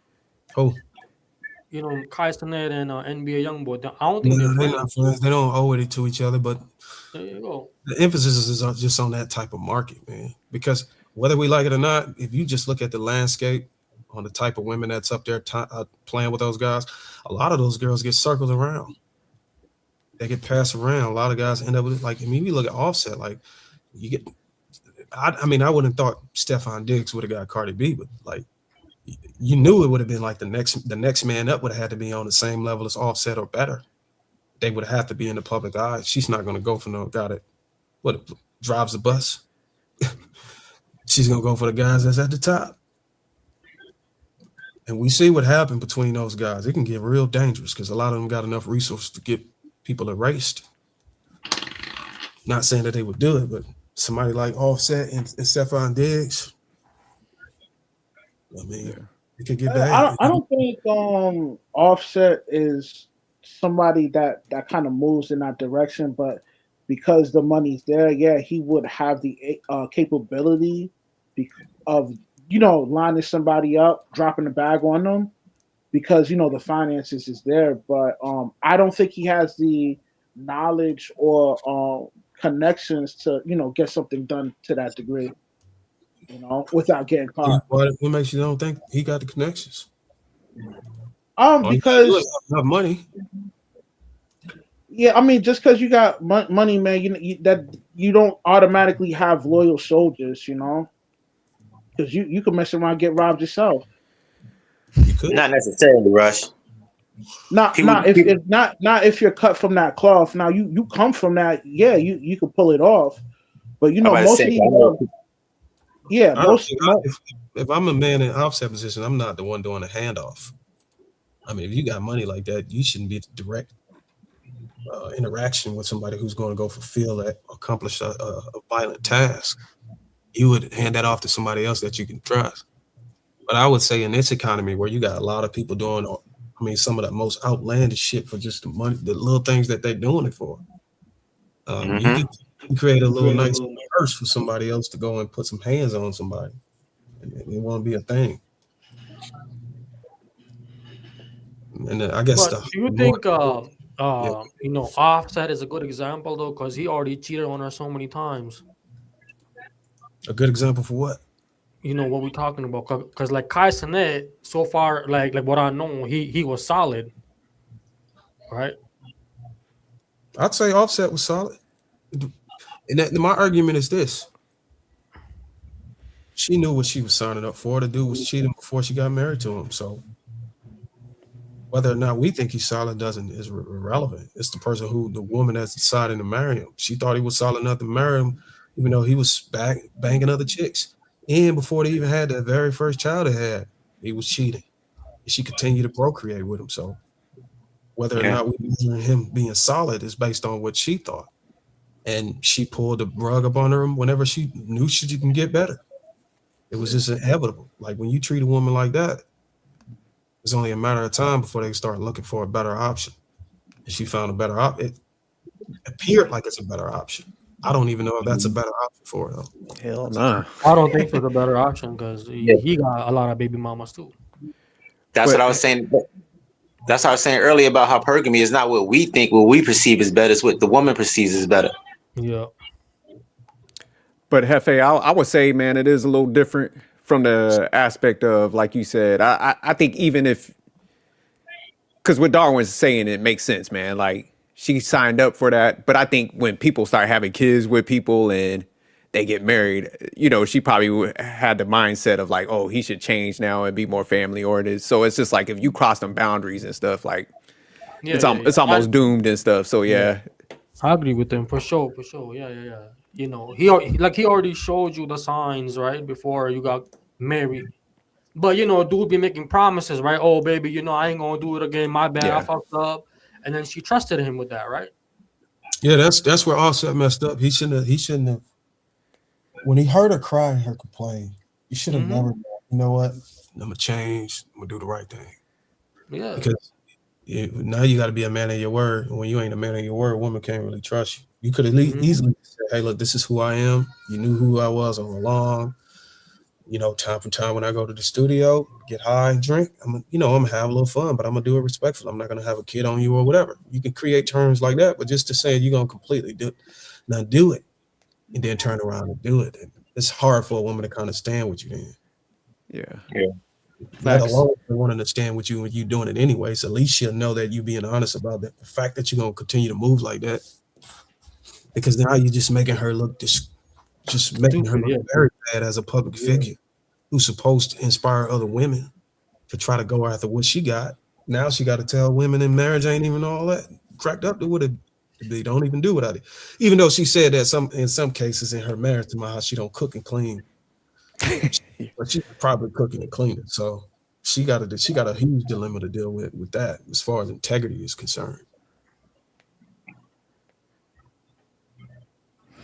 Yeah, you gotta give them the choice. Man, that's what it boils down to. Sophisticated jerk, you listening to me now, man? I'm a little polished now, man. I got a little. Yeah, y'all cooking, man. I would just say, man, the issue with a lot of those. Sorry, man, famous. Real quick, I think with men, man, you just can't have it all. I know sometimes, man, I'll be listening to some podcasts, man, dudes be talking about oh, you know, if you got this, you could creep out and do this, and man, you just can't have it all. I think if you want to be a dude that want to mess with multiple women, you better not get married.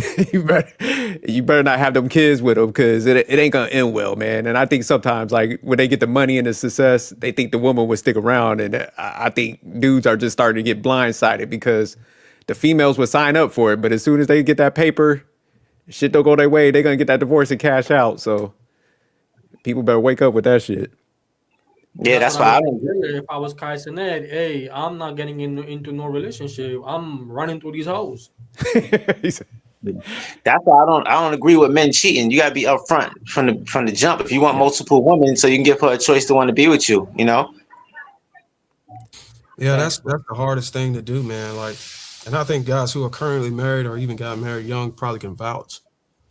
The hardest thing to do is to get out of the game as a young man, because you got novelty. You got a lot of young girls, especially if you hit the genetic lottery, you fit, you got the jawline, you got a little height on you. You can put some work in with a lot of women. But the hardest thing is try to get a woman that, while you're young, build with her and build your empire together. Because once you build it alone, man, it's going to be the likelihood of a woman seeing past the resources or your socioeconomic status is going to be difficult for her, because a lot of women are not being brought up with enough discernment to be able to see past that and vet you out based on the intrinsic value and characteristics that is important for stabilizing a relationship. So it only makes sense to expect them to look at your bag and weigh it and see if they can deal with you on that scale. So, because once you get rich, or once you get any type of sustainability on a level that's above average, you're gonna run a risk of losing in a relationship in multiple ways, not just financially, but first of all, most guys don't even like to talk about premarital agreement because we got content creators pushing the narrative that it don't even work. And the funny part are you talking about Bruiser? Are you talking about? Well, my bad, Darwin. Darwin, are you talking about like prenuptial? Yeah. Okay. Prenuptial agreements, because a lot of times it's up to the judge discretion whether or not if he's going to follow that the clause within that prenup. Like, he could dismiss it if he wants to. That's why a lot of content creators expound on these prenuptial agreements really don't hold up in court. Yeah, but if they can talk about that, but they're doing a disservice to people who are listening if they're not looking at the data the way it's supposed to be looked at. They're looking at the likelihood of your premarital being dismissed is important. I don't know why they don't include that. If they include the likelihood of your premarital agreement being dismissed, and they wouldn't use it as an argument because it's a very low percentage. It's very unlikely for that to happen. Your premarital not really. There's a way for the woman to get out a prenuptial agreement. For example, she would have to have a paper trail speaking to like a psychiatrist, and she could get the documents from that, and she could show those documents to the judge and inform the judge that she was under duress signing that contract. Well, I'm not saying that there's no way out. I'm not talking about the ways you can get out of it. I'm saying the likelihood of that ever even happening is low. It's so low that it don't even make no point to use that in an argument. It's an exceptional percentage of prenups that are being derailed by judges, and even if they be derailed, the only way the judge can do that, it's not. People say it's based off of how he feel. No, he had to use the law to look at the premarital agreement in a fair lens to determine whether it's fair or even justified to even hold up in court. But why even take that chance if you're a millionaire? Because your money is at stake. If you marry as a millionaire without it, that's no. Let me revise that statement. Let me say this one more thing though. Mm-hmm. Even if the judge say, "Oh, no, I'm not going to hold this premarital agreement," there's a thing called an appeal. So he would have to either relook at it with a different type of court hearing with people that's also attorneys that's also looking at the premarital agreement, or even get it seen in front of another judge to get another determination.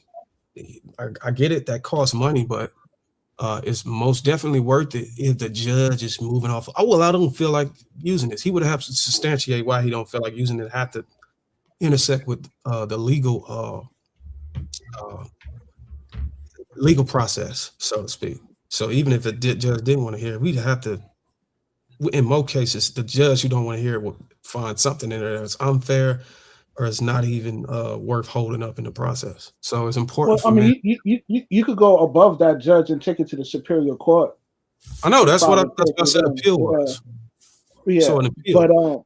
But now you get what I'm saying, when people get on the microphone, they don't talk about that. They just said a premarital agreement is not worth it. You being disingenuous to the whole thing when you say that. Because that's the only protection the man has in a marriage. Yeah, the statement I wanted to revise is that if you're a millionaire, you shouldn't take the chance of marrying a female, period. So you don't have to stress about those things like that. Now, if you're a millionaire and you're a man of God, you have to be wise on how you're gonna lock down that female. You know what I mean? You gotta do a proper assessment and figure out whether or not if she's a true woman of God, or you know what I mean, or she a worldly woman. But in today's day and age, it's so easy to see that, because I would say 99.9% of these modern day females now are for the streets. You know what I mean? I get that's the perspective, but the premarital agreement is just not for rich people. For example, if you just take the average guy and the average girl, the premarital agreement might cost you, if you get attorneys involved to get it, make sure it's squared and ironclad or whatever you want to call it, may cost you $5,000. He may be married for 20 years, you get divorced, 15 years, you get divorced, and without it, it could cost you $40,000 if you didn't have the premarital agreement, because now you got to pay $500 to $600 an hour to an attorney throughout the entire process. You could be arguing about who's going to sell, what real estate person is going to be selected to sell the house, to all the way to, what are you going to do with the TVs in the house? And that's all on the hour. Well, I mean, if the husband or soon to be ex-husband is a righteous man, and most likely he's righteous, he's going to let the wife get the house, still pay the mortgage for the house, and try to because she has the kids and everything else. So is righteous mean stupid? No, that ain't got apparently. Because that ain't my definition of righteous. There's a lot of dudes out there that'll bite the bullet, do that for the kids, man. I mean, I'm not saying it's the right thing. I'm not saying it's the right thing to do. I'm just saying that's what most men do. You know what I mean? Because they don't want. No, I just had to stop you because you were like, a righteous man would do. I'm like, let's slow the word down. When you make claims that say most men would just get a woman a house and continue to pay mortgage, that's a very, very strong claim that I have not ran across. And even whenever I used to talk to the lead attorney, we never really stumbled on the fact that most men would elect to do that. That most guys, I would say, would want to dissolve the house, sell it, and split the equity up. Not just give a woman a house, pay the mortgage, so some guy can just sit up in there and clap cheeks and in a sanctuary that you got to fund. Like that's like providing a hotel for hookers. Hey, gentlemen, explain to me how a prenuptial agreement would be beneficial for an average man or average couple, ones who are earning less than $100,000. Well, I just explained it earlier. You could pay $5,000 to have a premarital agreement that decides all the terms in the entire process of a marriage and in the event of divorce, or you can be on the hook for $500 to $600 an hour from two different attorneys deciding all of that stuff and arguing for God knows however long you be arguing. That can come up to $40,000 or even more. You could be maxing out credit cards just trying to get through a divorce process when you could have just paid $5,000 for the contract. Urban.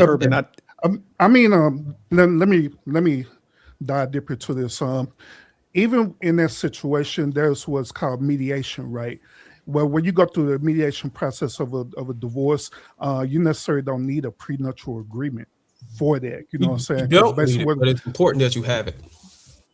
Because now whoever comes into mediation with you, they can look at the premarital agreement and like, oh, wow, Y'all doing all the work. This will be fast. Pew. Take you maybe a couple of hours to go ahead and go through that pre-marriage agreement. Y'all agree to this? Yeah. This is what we wanted. Okay, so this is what's gonna happen. You go to court, boom, everything's done. Versus not having it. Now you got to go through all of that shit, and now you're on the hook for hourly rate. But Urban, oh my bad, go ahead, Urban. Yeah, let me finish. So you go, Jerk. So even with that, we're talking about community property, correct? So the average person, they don't really have a lot that they have to own. You know what I'm saying? Like property, like homes or different things like that. The average person is paying mortgages right now. They don't own that property at all. Then let's say, other community property like vehicles, they're paying on the vehicles. Some may have looked up and got vehicles paid for. Others, majority of people have not got there, let they have these vehicles paid for. But majority of the average people, they're literally living in debt. So that's why I'm asking, would a premarital agreement be beneficial for them particular people in that particular situation versus the one that earns 100 or more? Let me chime in real quick. It'd be even more effective for people who are in debt, because now somebody got to carry the debt. You know that when you get a divorce and your wife has a debt, you have a debt, somebody got to be responsible for that debt. Of course. And let's just say that y'all do. Yeah, hold on. Before you move on, Bruiser, break down the science on when a man marries a female, right? Let's just say the guy's debt free, right? And his wife, soon to be wife, has like a $80,000 debt in student loans. Explain to them on how. Hey, Rush, real quick, can I jump in real quick? Because I like the question that Urban asked, man. And I think even for lower income people, it forces a conversation. So it's almost like premarital counseling in a way where, once you go into that prenup, it makes you address things that you probably wasn't thinking about. So you're with a professional. They're like, hey, man, what about, housing?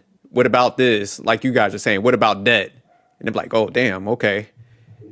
So it could expose somebody's mindset, because think about it. Say you sit with somebody and y'all going through all this stuff and you're talking about splitting assets. How you going to address this? How you going to fund that person's lifestyle if y'all break up and they want everything? And you're like, oh, shit, I didn't know that this person wanted all this stuff. And what their expectation was, you could be like, you know what, I'm about it here. So I think it will force that conversation of like expectations, because a lot of times people just in that infatuation phase, they just like the people and they don't talk about none of this stuff, and that's when they get blindsided. So I think it, like Darwin was kind of saying, it makes people talk this stuff out up front. It also makes you write it, you put everything in writing. So like, for example, you said the average people who are renting, let's say you are renting the house, this is not a matter of, you don't qualify whether you need a premarital agreement based off of the assets you own. It's all about the assets you have or you currently invested in. You got your retirement. How many know that your retirement can be taken? How many know that can be split in half? You could be working for, you don't have it whenever you're married. You might be 19 getting married, but at fucking 40, you retire. Well, guess what happens with that retirement? We don't know, because we didn't put that in the premarital agreement. We didn't anticipate it.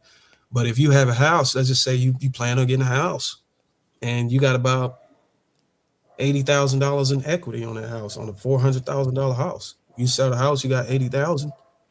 Who gets the $80,000? You still paying on it. You still probably got like 30 years to pay on it, or 15 to 20 years to pay on a 30-year mortgage. That asset has to be divided. The car note, you paying on the car, that has to be divided. These things, it becomes easier to deal with whenever you have a premarital agreement. If you don't have that, man, you don't know how. I'm telling you, like, and the attorney is not going to just handle this one by one, and the attorney is not going to be nice enough to drag his feet. He gonna take his time to make sure that thing done, and you're gonna be hooked on hourly rate. So that's the thing. Like, you gotta weigh the pros and the cons of that. You willing to be hooked on an hourly rate and risk having to pay $40,000 when you could have just paid anywhere from $2,500 to $5,000 for a nice premarital agreement? Hey, just the Bruiser. Break down the science on when a man who's debt free and he marries a female that's like an $80,000 debt for student loans, explain to the people on how that debt becomes his debt now. Like that messes up his credit as well. Yeah. So if she got student loans and you're married, I wouldn't say it messes up his credit. That's on her credit report, not on yours. Especially if it's already went to collections because of missed payments. It doesn't bother your credit. But I will say that in the event of a divorce, if you don't have this stuff annotated in the premarital agreement of who's going to handle that debt, then the judge can sign off that you'll be responsible or partially responsible for any of her debts, and that's including her student loans. But while you're married and all that other stuff, that's typically her debt. But any other debt that y'all accrue, like if it's because student loans is more like an individual debt, not more like a debt that can kind of be transferred to somebody else, unless you have a court order or something like that. But like debt about cards, credit card debts, anything like that, you can be held liable for that. Mm-hmm. But Yeah, what you marry, boy, they definitely gonna come after your paper. Like, yeah, They for can't sure. get a hold of you, they can get a hold of your husband or your spouse. don't- Darwin, the only reason why I'm asking about this because I'm basing this off of my personal experience. Well, when I was married and I got divorced, I didn't have a premarital agreement. But however, when they dissolved all our community property, we didn't have to have that. All we did was went through a mediation process with our attorneys. And my attorney fee that I paid was nothing more than probably like $1,800 or whatever at the most. You know what I'm saying, to get everything dissolved the way that it needed to be dissolved. And that was community property with everything, including children, because we had children together as well too. You know what I'm saying? So that's the only reason why I'm just asking about this, because on certain situations, a prenup may not even be benefit, maybe a waste of money. But if you have more higher assets, then I can understand that you should get a one prenup. So before you call it a waste of money, look at it as car insurance. You probably can drive 10 years and never wreck that car before you sell it. Yeah, correct. But if you ever get in a car accident and you don't got that insurance, you can be liable for hundreds of thousands of dollars. I think liability can cost you, if God forbid you injure somebody fatally. So before you say it's not worth it, just count your blessings, man, that you didn't have a woman that was contesting you in a divorce, because it's on the record. It's on the record. It's highly likely that a woman is going to be turned into a different person whenever you face with a divorce. So just having it's more than worth it, man. It's almost like I don't want to say a safety net, more like just an insurance plan, just like having life insurance. Yeah, of course. Now keep in mind, I'm not saying that it's not worth it, period. I'm just saying that it may be, due to individual circumstances that you may have to weigh it out to see if it'll be beneficial for you to have it. Now, once again, if you have higher community property, then absolutely you should have a prenup. But if your community property is something as simple as a Honda Civic, I don't think you need to waste money to get a prenup for that. You know what I'm saying? Yeah, but something as simple as that. But this is all about the fate of success or fate of just being an average man. Like whenever you start now, you don't know whether you're going to blossom into a man that become a millionaire, or you're just going to plateau and be just like everybody else. But in order to compensate for the chance that you might blossom to somebody who is earning a substantial amount of income, as long as you have already done your due diligence and making sure you got a premarital agreement, you're safe. Versus you don't know whether you're gonna blossom. You don't know whether you're gonna hit the lottery. You know whether you're gonna get a director position to where you're making $250,000 to $300,000. You don't know. All you know is you're gonna be putting in work ethic to try to get there. And if you get there, it's a blessing. If not, but the curse is not being prepared. The whole message is not planning for failure, but just being prepared and protected. And we know that like the most.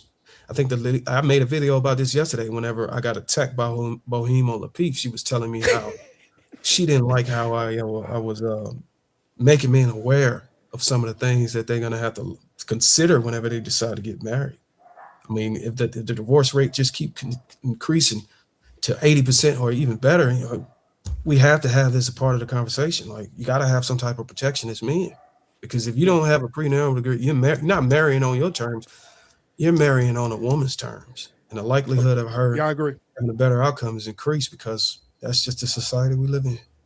But Urban, I would say this real quick, because I see your point of view. Because I used to think the same way until I saw a lot of friends going through divorce, and even though some of these people didn't have a ton of assets, the females that they were attached to, they were fighting for everything. So like what Darwin saying, them lawyer fees just shot up because they were just dragging them, filing anything. So that, of course, you got to lawyer up and pay for all that stuff. So I would just say, man, contact a lawyer, even if you don't got a ton of assets, but like, hey, I only have this. Is it worth us going down this path now? And they'll give you an assessment and stuff. And they could probably even, since it was not a ton of stuff, it probably won't be that costly. Because like Darwin said, they could get it wrapped up pretty quick. But yeah. Don't forget to mention. Oh, go ahead, Rush. After the divorce dispute, you got to pay for her lawyer fees. Well, that's depending on the state, though. Yeah. What did he say? You have to pay for the lawyer fees. Pay the lawyer fees, but that's depending on. Why would you have to pay for her lawyer fees? Man, that's just how it goes. No, see, and that's another thing and that's why I said, like, when we have creators, and I'm not saying it's you, it can just be anybody else that's just pushing it. They don't compensate for the fact that in a premarital agreement, you can determine who have to pay attorney fees. Yeah, well, which I agree on that. So it's not a default. It's not a default like setting that you got to pay for her lawyer fee. No, that has to be annotated that both of y'all pay for your own lawyer fees. So let me ask you this question. I disagree. For example, right? I have a friend that Just look it up. Just look up the state law. Yeah. He lives in a different state. He's in Massachusetts. He was dealing with this chick from a different country. She's not even from this country, and she ain't got no job. Well, she got a job, but she doesn't make as nearly as much as my friend. Fast forward, right? They get into a custody battle. After the nasty custody battle, not only she wins the child, but obviously, he had after that nasty dispute, he had to pay for her lawyer fees, and she's not even from this country, man. So you got to be mindful. You got to be mindful of that before you engage with any female. Know what I mean? Because the court system is very biased when it comes to women. Know what I mean? Hey, let me ask you this question. Y'all mentioned earlier. Hold on, real quick, because that's a bad claim, and I think if we gloss over that, we'd be doing a disservice to people who are looking at this as an educational purpose. I just looked it up. It doesn't matter if you have. I don't know why you made it seem like it's a Massachusetts thing.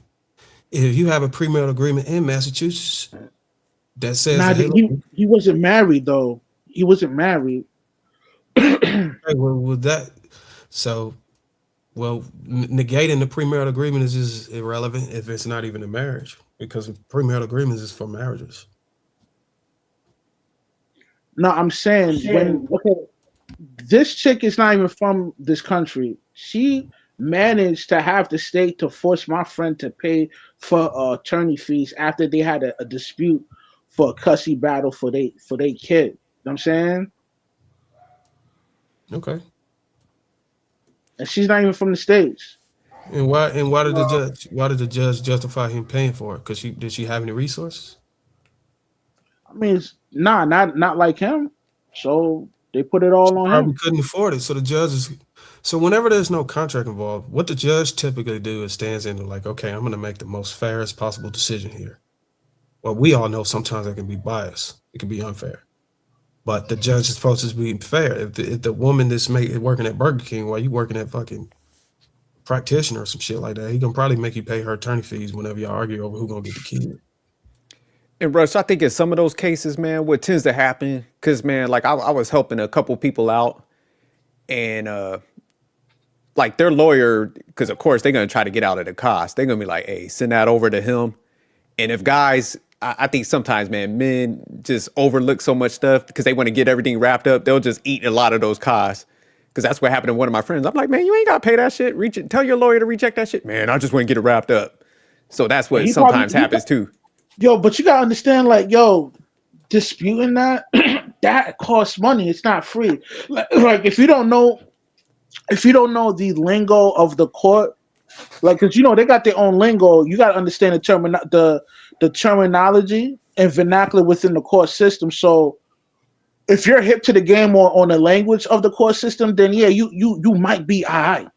But chances are, yo, you're not hip to the game like that. So it's gonna cost you money not knowing that kind of knowledge. Who wants to waste their time and money to you know what I mean, to deal with that? Know what I mean? Yo, the best solution is, man, don't wife up these birds, man. You gotta be careful who you wife up, man. This bro, like this is You gave him a solution not to wife him up, but the case you gave in Massachusetts, he didn't wife her up. right. But Listen. I would argue if he had he wifed her up and had a pre-marital agreement, then he wouldn't have been vulnerable to be forced to cover both attorney fees. That's the difference. So when you see how it all works out.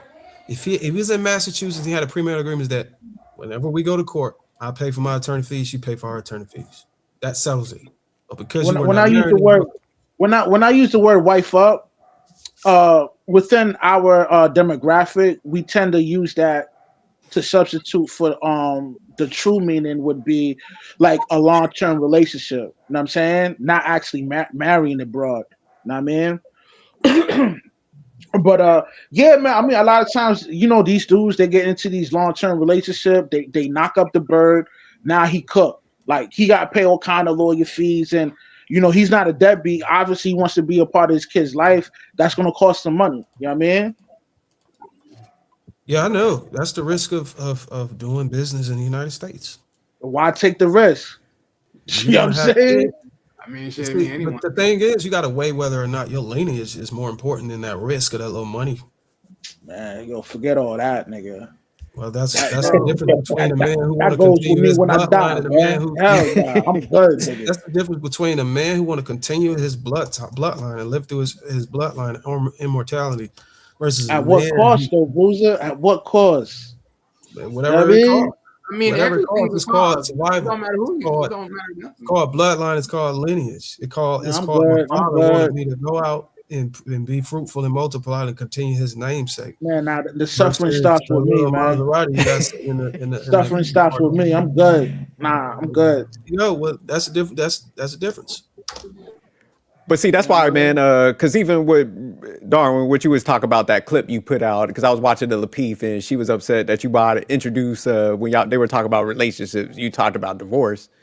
And it's like, man, you do got to talk about the divorce piece because it's like, I think by talking about that type of stuff, it makes people take everything into consideration and it brings the seriousness of the matter. So with me, man, when I got married, I understood that divorce was a component of marriage. It could happen. And that's why me and my wife sat down and had a lot of discussions about like different things because we seen her parents were divorced, mine's was. So we understood that. We approached it in that manner. Like, hey, we're not ignorant to understand like everything's going to be bliss and this is a Disney movie and shit. So I think when people are kind of delusional, they don't want to focus on that piece. That's when they all get blindsided. So you was right as far as be like, nah, you need to discuss that because that's actually can help you have the growth and understand the serious nature of marriage and shit. So, yo, Bruiser, man, like I know, having a legacy and because you're a family man, you know what I mean? Like you got a beautiful family, you got a wife and kids and all that. So I understand that, it means a lot to you. But the reason why Shorty was upset with you getting men hip to the game is because man, she don't want you to wake up these suckers and simps, man, because that messes up her insurance policy whenever she wants to lock down a sucker. That's why they hate our content because we waking up these men. Know what I mean? Yeah, and I get it. You're right. A lot of them just want to stand in front of that. Because they don't think like us. They don't think we have to. We men have to think about divorce because X amount of percentage of women just foul. They just do. And if you don't think about that, then you setting yourself up. You just have to consider that woman is going to play that card. And she might not play it, but just consider that it's a possibility that she would. And the possibility is only increasing over time. So you got to have that part of the conversation just to be protected. In the premarital agreement, people get it twisted. It's not just to protect the man; it's to protect the woman too, because there's premarital agreements that's set up for like women who are married for 20 to 30 years and they're out of work. They don't have any degree, they don't have any skills to be gainfully employed, and they get in a divorce and they can't even go out and work, and they're too old to even go back to school or whatever. But with the premarital agreement, why not work out your marriage? That'll give the woman more incentives to try to work out the marriage, instead of just having a way out. Unfortunately, people have reasons that are legitimate, and then there's no fault. They have reasons to get divorced, and is what it is. So the other way the premarital agreement works for the woman is ensure that she can go to school. So like one of my clients, he had in the premarital agreement if he get a divorce, and it's because he's a provider, that he was going to put his woman through school so she can he was going to pay for all of her expenses for school, put her through school so she can go get a job. He was either that or he just pay alimony with her. But he said, fuck that, I'm just how you want to work. But he did want her to work. She just didn't want to work. And that was a compromise he was stupid enough to make. If you as a man think that your woman should be working, you better put her ass to work. Yeah, if me and my wife don't work out, I ever get remarried, my prenup is gonna be one-sided. That shit's protect me. I give a damn. I give a damn about the other party. Like, goddamn it, I got too much money. Like, that shit is one-sided. And her lawyer gonna be looking at that prenup like, goddamn, what I get? I'm like, absolutely nothing. Like, but now that's true though. But now that's true though. A woman do need to work on the crew though, because if they not doing nothing and they be idle, that's when their minds start wandering for real. Oh, but Urban, you was about to ask something earlier. I know we cut you off, man. I wanted to get to it because yeah. Let me ask. I was kind of curious on this. So earlier y'all mentioned about insurance and stuff, right? So are premarital agreements built like insurance, where like insurance you can either pay the liability or the full coverage is premarital could be in that same aspect where you could kind of build it like that? No, the premarital agreement is a binding contract. Whatever in there, as long as it gets its first look and it passes the first look and second look to make sure that it's fair, it goes into the process. Urban, my bad. Where guys fuck up, man, and this is what I see with a lot of those celebrity dudes. They start building like nonsense in it, and I'm glad like Darwin had those talks with lead attorney. But they'll do that like incentive shit. Like, oh, if you stay with me for like 5 years, you get like this amount. And they start doing that incentive structure shit for females. And that's why they go left or, oh, if I cheat on you, you get this. Like, none of that shit would be in mine. Oh, no. Oh, no. It's called a conditional clause. Yeah. So they put a clause in there that like, if I do something stupid, and now you got a fucking cloud over your head. So now if you do that and get caught, now you screwed yourself. So just don't even put that in there. Mm-hmm. But now I'm glad. A big thing people got to worry about is these common law marriages, man. You get in some of these states, if you stay in a cohabitation long enough, bro, they will look at it as a marriage. And yeah, Texas like that for sure. Marriage, they process it as a divorce, and you ain't got no.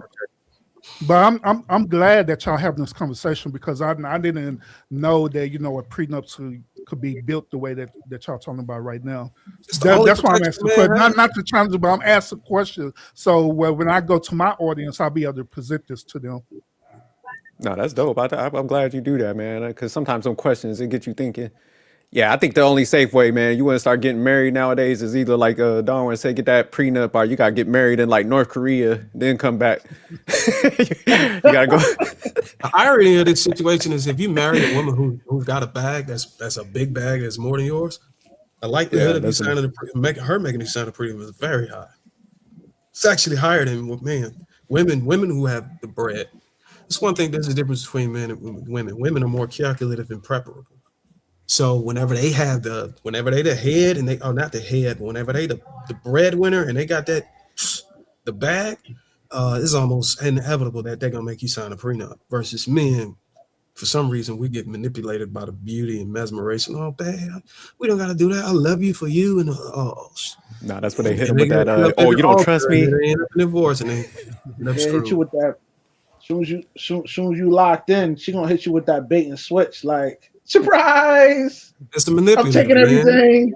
You're preparing for failure. Like, okay, whenever you drive off of the dealership lot, do you argue with the dealer, the salesman, that hey, look, you preparing for failure? You're making me pull out of the dealership with full coverage insurance.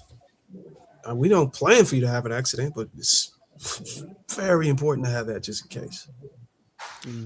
So let me ask y'all a question, man. I know Russ be talking all this mess, but when y'all think like, what's the time frame he gonna get married?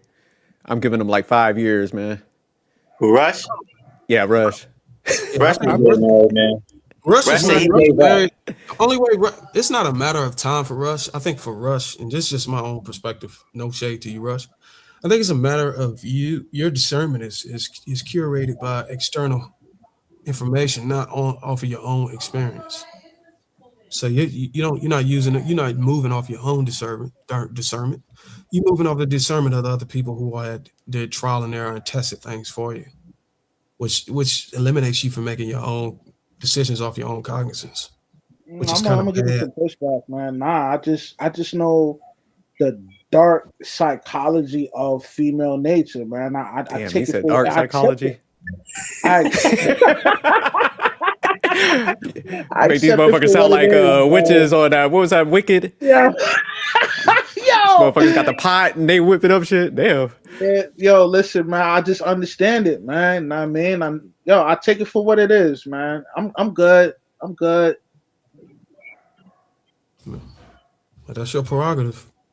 I would say even the scientists who kind of study in that area, I know they call it dark psychology. But if psychology and the way the human behavior work, those guys are still getting married. It doesn't deter. It just help you prepare on how to deal with them. And I think all of us, even the men who are married, probably may want to confess and may not. But everybody's human. The woman, there's going to be times where you get in an argument. There's going to be times where y'all disagree. Regardless if you want to deal with a woman or not, you're going to have to face a time where y'all going to have to communicate through the problems.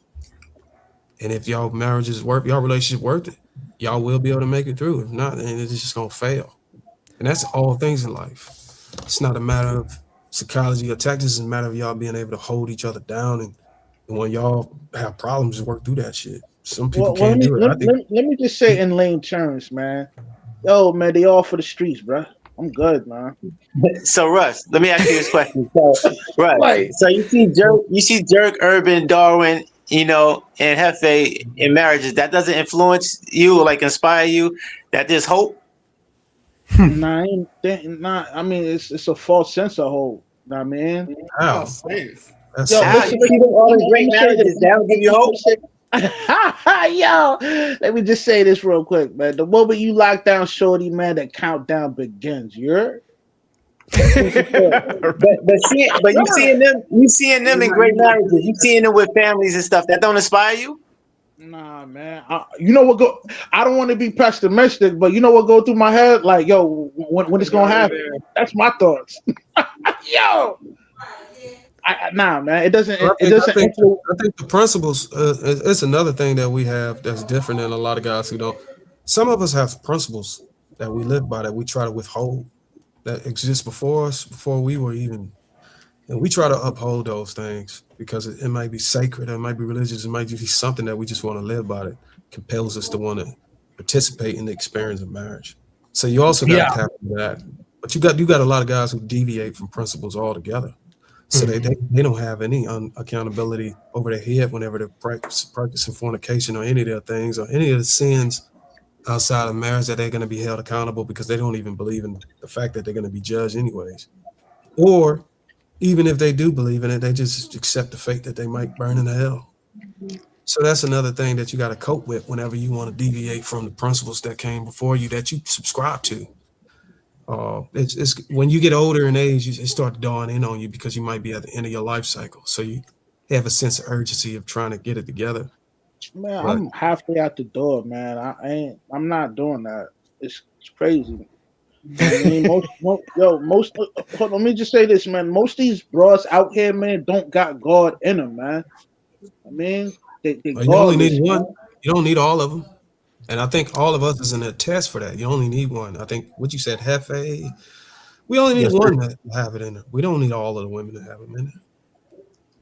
Because even if Rush, let me even if hold all on. of Let them me had them in there, that still doesn't mean that most men are going to get married. A lot of guys just don't want to get married because of the system. They don't know how to navigate the system. So, Rush, let me ask you. Let me give you this scenario. So, say, man, this is like your dream girl, man. You see her, she's beautiful. She got God in her life. She had good coochie management. So the box ain't been around the block. She's good with the finances. She's submissive. And y'all kick it off. She's like, look, man, I do want to have a family. She's got you on a pedestal. What about that situation then? You still ain't doing it? Nah, man, because it's a possibility she gonna go bad. You know what I mean? Yeah, But Rush there's scared. a possibility a lot of stuff can go wrong in life. You can't just, I mean, you might as well just not live then. Yeah, you might as well. What's that movie, The Boy in the Plastic Bubble? You might as well stay in the house then, Rush. Why you out here nervous? And yo, something can still happen to you in the house, eh? Yeah. Rush, you pussy. No, I'm joking. Hey, man. I'm messing around, bro. I mean, Life itself is a risk, Russ. I mean, there's a term for that. Like, I mean, you ain't got to be pussy, but I mean, there's a term that I don't know if it's a term, but it needs to be a term for guys who just don't want to go and be procreators. Because I think that's what we're supposed to do is bring resources in, provide stability, and procreate the world. Yeah. To stabilize humanity. And if you ain't a part of that, man, imagine going out and not being part of the cause, at the basic fundamental human cause that was passed down from the creator. It's just it's like you're a blurb in the history. Like, you don't even exist. It's like it's an abomination. It's complete defiance. It's not So is Rush going against the order of man? Is that what we're saying? No, I mean, yo, listen, man, I get it, man. You know, you guys are real passionate. Should we banish him from manhood? I mean, you can banish yourself from it. Imagine being able to biologically demand millions of sperm cells to be able to procreate the entire world and not even do it. It's like you cut your balls off involuntarily. Damn. Yeah. And you're a man of God, right? So that's a God part of wants you to procreate. it's a strong part of your masculinity that you just cut out from your own manhood. I'm good, man. I'm good on that, man. Jimmy, in that case, do he necessarily have to be married just to procreate? Nope, you don't. There you go. And he won't even have kids. Mm-hmm. But he don't want kids. Russ don't want a relationship or nothing. He want to run through his hoes, man. He's got a lot of rope down there. Nah, I don't want to. Nah, man, I don't want to run through these hoes, man. Eventually, I'm gonna live a full, consecrated lifestyle and just serve the Most High. I'd rather take my energy and resources and give it to Him, not a bird. You ain't gonna have no girl or anything. Castrated yourself. I got a situation right now. But I'm supposed to actually cut her off today, nigga. Holiday season's over. What the fuck? Man, he's supposed to do that before the holidays. Why'd you do that, Rush? Can you give us some details? Or I ain't trying to crush her spirit, I mean. Russ, gentleman, man. Shit, me. That's already did. So, Rush, what you were saying though, that sounded a little bit like a monk though. You going monk mode? Like, I'm gonna start doing karate and shit, traveling the world. What was my man in kung fu and shit? I'm gonna try. You know, you gonna get out that. I don't think you're gonna think like that. The only thing that makes it dangerous for somebody like Rush, and this is where it makes it hard for creators like myself, who have the results and able to see the positive side of making a determination to build a family. It only becomes a problem if Rush is pushing anti-marriage or anything like that on other people. No, I don't do that. I don't push anti-marriage. You know what I mean? But I'm just saying, what is the message you lock down. Free means? Stay sucker free means yo, don't wife up a bird, man. So Nah, we didn't wife Wifing up up a a bird bird. don't make you a sucker though. yeah. Wifing up a I think bird sucker makes free you a don't be a sucker. pushover. Nah, Wifing up a bird makes you a sucker. You know what I mean? I don't agree That's with part that. of it. Yo, but you know what I'm saying? If she's doing everything for you, you know she's submissive, like like Jerk Well, said. you mean Nah, that's bird not by a like a bird. bad woman, right? Oh, Yeah, a bad bird. woman. I'm not talking about- Oh, That's okay. not a bird. I don't know these terms, man. My bad, bro. I'm talking Yeah. Nah, about you woman. good. Good woman. No, I mean, if you find a good woman, he who finds a wife finds a good thing. So yeah, go ahead and lock it down. Know what I mean? Yeah, okay. But Jerk gave you a situation where he gave you the perfect woman. You said you still wouldn't do it. Nah, That's she what I gonna would go. say. She gonna go bad, bro. See, that's a contradiction, and that's where it becomes a problem. See, I used to think like this too, bro. You know what I'm saying? Until The logic falls I apart. came across a woman that I think But Russ, if you hold it down and boom, boom, boom. Next thing you know, we have 2 kids. And but I'm not saying if she flip in 5 years, I'm gonna stick around. No, I'm out. that's fact. But Russ, you don't have a belief in your capabilities of being a man from the cloth, and you have like knowledge and stuff. You break down these points, so you got a good insight, man. You don't have faith in like what you're able to discern and select. Nah, I mean, I just don't want to take the chance, bro. Like, I mean, Okay. it's not just finances and resources. There's multiple things. I'll give another example. Like, for example, right? A lot of these chicks, they're really cool with the alphabet gang. You know what I mean? If I got kids with a chick, I wouldn't want my seed around that at all. You know what I'm saying? It's like, and dealing with that, trying to manage who your child's around with your your girl or your wife or whatever. You're like, I just don't want to deal with none of that, bro. You know what I mean? Okay. So you looking at all the external factors, and you're Yeah, like, I'm looking at all bringing in everything. a kid in this world is it just ain't worth it at this point. You're like, it's too far gone. Yeah, it's too far gone, man. We live in a godless society, man. You know what I mean? Everybody want to just do their own thing. They don't want to go by the divine order. So I'm good. You know what I mean? Yeah, but But that's yo, shouldn't take you society off can't be your purpose. godless, right? But so what happens in the house? That's all that matters. You know what I'm saying? Society can be godless. It shouldn't take Now, you what off if your you find a purpose. woman who don't who believe in the same thing as you? Everything Yo, copy man, paste. yo, listen, like I said, man, they all for the streets, man. These bras don't got God in them, my nigga. You know what I'm saying? Listen, I done been to mad hoods.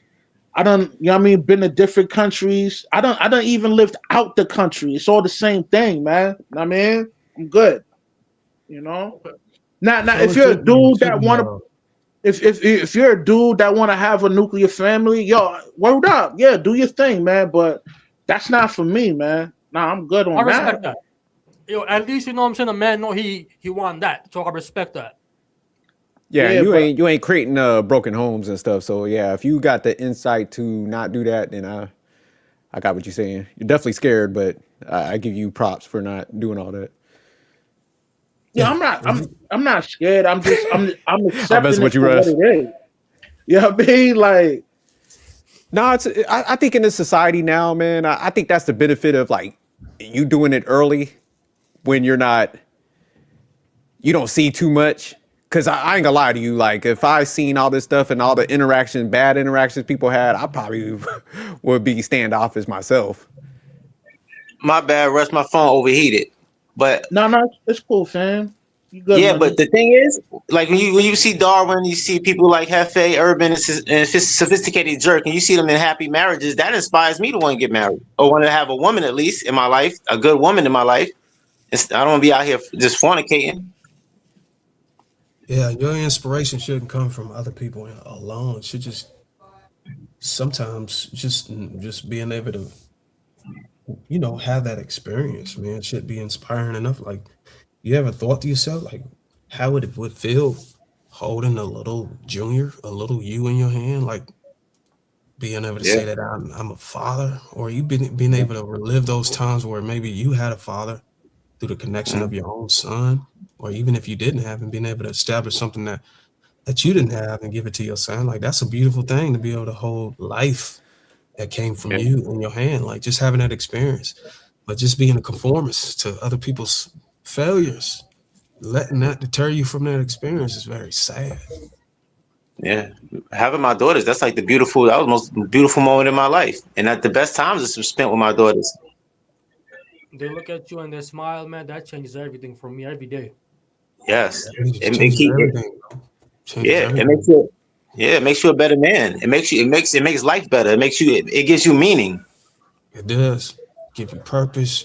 It actually changes your attitude. Like, especially if you got an attitude where you out here just doing dumb shit, like once you hold your kids in your hand, it makes you like, I can't even move like that no more, man. I gotta be here for the little one, man, because the little one gonna need me. You know what I mean? So like having that experience is something you can't. There's nothing in the world that can substitute that. Yeah. After I had my daughters, it changed my whole view on women. It will. They do say that it has a grand effect, man. You stop looking at women sexually objectified and all that other stuff.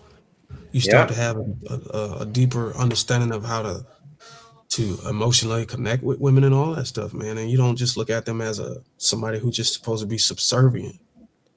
So having the daughters, man, is critical to give you that understanding you wouldn't otherwise be able to get. So Russ, are we making any inroads with our heart-to-heart session that we having with you? We making any inroads with you? He ain't even there, bro. He walked away, man. I respect it, you know what I mean? But I'm just playing, bro. I respect y'all opinion, because y'all good dudes, y'all want to see, the world, not end because of shortage of, people not procreating. So I can understand that, But you still ain't going on that path, huh? Nah. But Rush, if everybody thought like you, the world would end. I think a good thing for Rush's content would be more like a good pivot, a good pivot away from just exposing why you shouldn't get in a relationship, so you don't feel like you're poisoning the well. More like just making content for guys who decided they already decided that they want to live alone, and how to be minimalistic, or how to live in peace as a loner. I mean, not a loner, but isolated. Just making content like that, I guarantee you, bro, you'll take off and be like, this is what you do. You know what I'm saying? You go out here, you get your grill, you get your beer, you sit down and watch the grass grow, listen to some music, and in peace, how to live in peace. People be looking for all kind of tips on how to cope with being alone. But all you're doing is just saying, look, this is why you shouldn't these bitches for the street. Like, damn. Rush reminds me a little of Coach Greg Adams, because Coach Greg Adams preaches something similar. But I think he had the experience. Like, once you go through it, I see why people are like, I'm good at this point. I had that. Rush ain't even mess with it from the jump. So I think Rush just don't want the risk with it. I think he wants to go down that path. So Rush, let me throw a scenario at you. So say we was like, man, we're going to have a Rush GoFundMe to get married and mitigate his risk. If we got like $1 million raised up and we're like, all right, Rush, this pays for like legal fees. If you go down that path, it goes wrong. Would you do it then? If you had that $1 million slush fund? Nah, man. I Damn. Okay, Rush. Rush is official. You ain't even take that bait. All right, Rush. I believe you the hell alone now. You. $1 million, bro, shit. I'll do that with a second girl. But Rush, every time you step out the door, it's a risk, man. When you start a business, it's a risk. Everything you do is a risk. Damn, Rush, $1 million slush fund. We was just like, hey, Rush, this takes care of everything. I mean, I think this is the things. This is the thing that dudes don't understand. Like, when you dealing with a chick, you don't like. Yeah, you're there to influence her and lead her in the right path of life or whatever. But she still makes her own decisions. You know what I mean? Like, she has to be willing to accept your your wisdom. So, but that's the risk you take. I'm good, man. Like she has free will, man. Like So you're taking a risk in everything in life but women. Hold on, wait. I Hell. think you just exposed something. He said that she has free will. So the question is, if you could take away her free will, would you do it then? Hell no, that's not real. Was it relevant?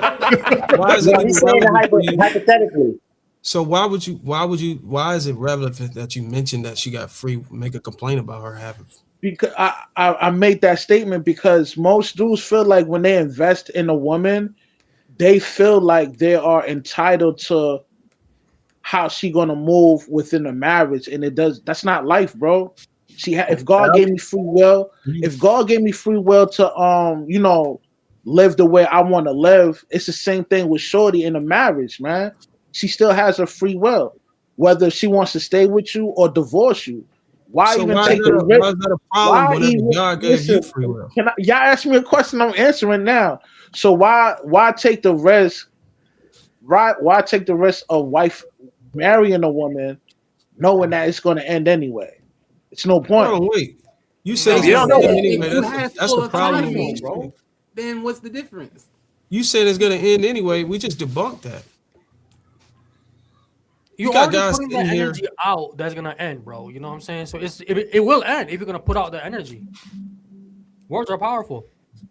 No, the stats are powerful. You know what I mean? So God forbid. So God, hold on, wait, Tefe. God forbid there weren't any stats. He would be buried. No, I wouldn't be. No, that's So not why the do- thing.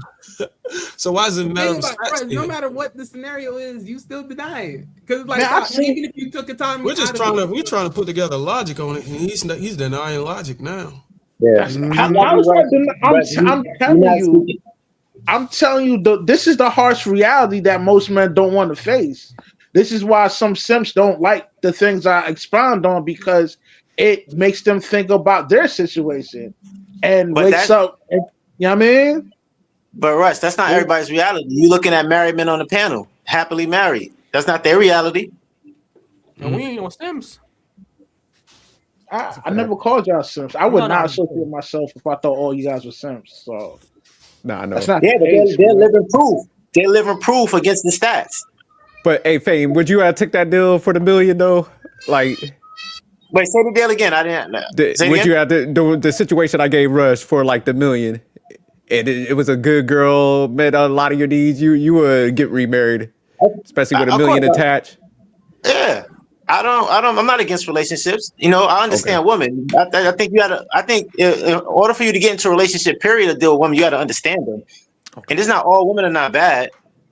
I mean, there's a high percentage, but I don't believe, I think there's hope. What about you, Wally? Would you have took the deal? Or you just anti like Rush? You were Rush over there. Well, you saying what if there was $1 million trust? Yeah, fund? we're like, look, man, just in case anything happens, to mitigate your risk, get your mind off of like all the financial impacts that could happen. We're like, here's this $1 million slush fund. I mean, at that point, I have no excuse, right? Okay. If everyone backing me up, at that point, you really don't got no excuse. I think that's the You're right. biggest It thing. eliminate all the excuses. So whenever you eliminate all excuses, and the At guy that still point, saying he you won't got do people it, behind you. What else is there the excuse? Now, I just wanted to do that because I wanted to isolate Rush and get to the bottom of why he's fucked up. No, I'm playing. I'm just messing with you. Because me and Hefe was like, shit, we'll get divorced and get that bread and get remarried. And Joe, I believe there's good women out there, man. I believe there's plenty of good women out there. You only need one, like Darwin said. And the good women I had in my life, like in the past, I messed that up. And we're not even compensating for the fact that you can get a passport and mitigate the issue that you might be dealing with a woman that's become unruly. Like there's so many options. It just don't make any sense to stand 10 toes down on something that can't even be substantiated, especially when you're given so many other options to be able to mitigate the risk. Like and still finding yourself hitting a wall. Like Man, I done lived out the country, man. Same thing, man. Come on, bro. I done been around. So now Where'd you live? England? Nah, I used to now- live in Central America. Oh, okay, Look, okay. So now I that lived out we there for know like this, 3 years. so now that we know this, what is the typical what is the typical? Okay, what is the suspicion? If the man is able to navigate, live in this country and outside the country, where women are submissive, at some point you have to point the finger in the mirror, right? That's one of the hardest things that man got to do. Like I've been all over the country and I still ain't figured out a way to safely be able to make this decision. It must be me. Yeah. Like at what point are you looking in the mirror and be like, yo, what is it about me? Nah, And I'm good, man. I'm good. And right, that's about Man, I just want to ask you one Shout out to thing, Russ bro. standing Hey, firm. that's- Russ said, yo, look, yo, right, Russ said, y'all can bring Dr. Phil up here. I don't give a damn. That's that accountability component right there. Listen, That's man, exactly listen, what it is. listen. Accountability If you're a dude out there that that wanna have a family, I'm not knocking it. You know what I mean? I just wanna inform, you know what I mean, the dudes out there on how to stay sucker free. Just be careful what you get yourself into, because you might not get out of it. You know what I mean? But being sucker free is just not being a pushover. That's it. I think that's what it is. But Russ, the way you think, what about all of the men that's bad? Like there's bad men out there too. What if all women said they're gonna make us all put us all in one box like that? Oh, that's a good. I like that. Shout out to famous. Every man ain't good either. What you mean, fam? What you mean? I'm saying every man in this world is not good. So what if women think the same way you did, and they Yeah, put us they all had in your that same box? shitty Like, outlook on life. yeah, that's what believe all women come from, and they say all men are bad. Like, and all this. I'm not okay. I know. I'm a bit harsh, but I just don't want to take the risk, bro. I mean, that's all, man. But you take risks every It's day, something bro. else that- Yeah, I'm good on that, bro. But You Russ, take what a would you risk on say the like road if when you a drive? Go ahead, Jerk. Oh, I was gonna say like because I like what Famous did. Like he flipped it. So say like that a female was coming in, man. I just don't want to take the risk. And what advice would you give her, or would you just be like, hey, that makes sense? I mean, I would tell her to, figure out what you really want in life. You know what I mean? Like, you want to have a family? You want to? She do want to have a family. She just don't want to take the risk. You know what I mean? Ask some advice from your pops. He could guide you in the right way. You know what I mean? Yeah, he said, don't come to me for no advice. She was like, my dad's in jail. She was like, Russ, my dad's in jail. I need your advice. Well, I mean, but Jerk, how they I already do do that. that? There's got to be a male figure within your life. You know what I mean? They all died off, Rush. I need your advice, Rush. She said, I look to you as a male figure. Well, I mean, you're cooked, you know. I would tell her like, just look for good qualities in a dude. Don't just focus on the money and aesthetics, and be with a dude through his harsh times, and you'll definitely be locked in. You know what I mean? Yeah, but I believe that mindset is similar. It's similar to the woman that say all men are predators. That's how I was saying that. Nah, I don't look at it like that. I don't. Now you don't look at them as predators, but you look at them if as that's the case, unqualified. I'll be anti-marriage and anti-family, and I'm not like that. You kind of are. I would say, the females, when they ask them the question, Rush, where they're like, would you choose the man or the bear? They're like, oh, the bear. That's kind of what you're on that wavelength. You. Nah, I think you guys are being a bit extreme, but I understand why, because you guys are real passionate. You saying we be extreme? All right, Darwin. He's out about, all right, Darwin. Russ, you said we being extreme? Yeah, we gave you the million, Yeah, the man. dream girl that's like got all the qualities, and you still shot it down. Yeah, That's you're a crazy. bit And then at the end, call us extreme. Yo, man. Yo, listen, man. I mean, hey, man. Who knows what the future holds? You know? That's better. See, now you talking. You getting somewhere. Yeah, we made some inroads. But all right, man, I got to be up out of here. But nah, shout out to, man, great panel, man. Definitely some good topics, salute, man. I salute. love chopping it up with y'all. All right, Meet you, Jerk. Hefe, man. Nice to meet you too, brother. All right. All right, Great Jerk. panel. All right, Hefe. All right, man. All Nice to right, meet you. later. Urban, shout out, man. All right, Great I talking to you, salute man. y'all. I'm gonna leave it sweat to y'all. Hey, great conversation. Hey, I had this conversation with Rush almost like 4 or 5 years ago, bro. That's why I'm not saying nothing because I already know where he's staying. Yeah, I do too, man. I love the brother Russ. I have a conversation with him every day. But yo, let me get everybody's last words before we peel out, bro. It's been a great panel. I enjoyed the panel. Thankful for everybody that's on the panel, and it's always a pleasure, Rush. You know where to find me, Famous Hip Hop on YouTube, The Real Famous on IG, and the Sucker Free Game Shop where I got the Sucker Free merch. You know to get that. So one. Go ahead. Appreciate everybody. Urban, host of the Urban Lounge podcast on YouTube. Make sure y'all want to check out my show. Be throwing some new episodes starting in 2026, and that's pretty much it. Go ahead, Hefe. Hey man, shout out to everybody. Listen, man, I want to say this first of all. I appreciate every single one of y'all, you know what I mean, for having me over here for the first time.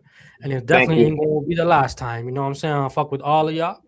And, you know, like respect. That's it. And if you want to check out my YouTube channel, man, just right here. Hefe Quintana. All right. I'm going to subscribe right after this, Hefe. Appreciate you, man. I do the same. No problem. Go ahead, Wale. Hey, shoot, man. Great show as always. I know I came a little bit late.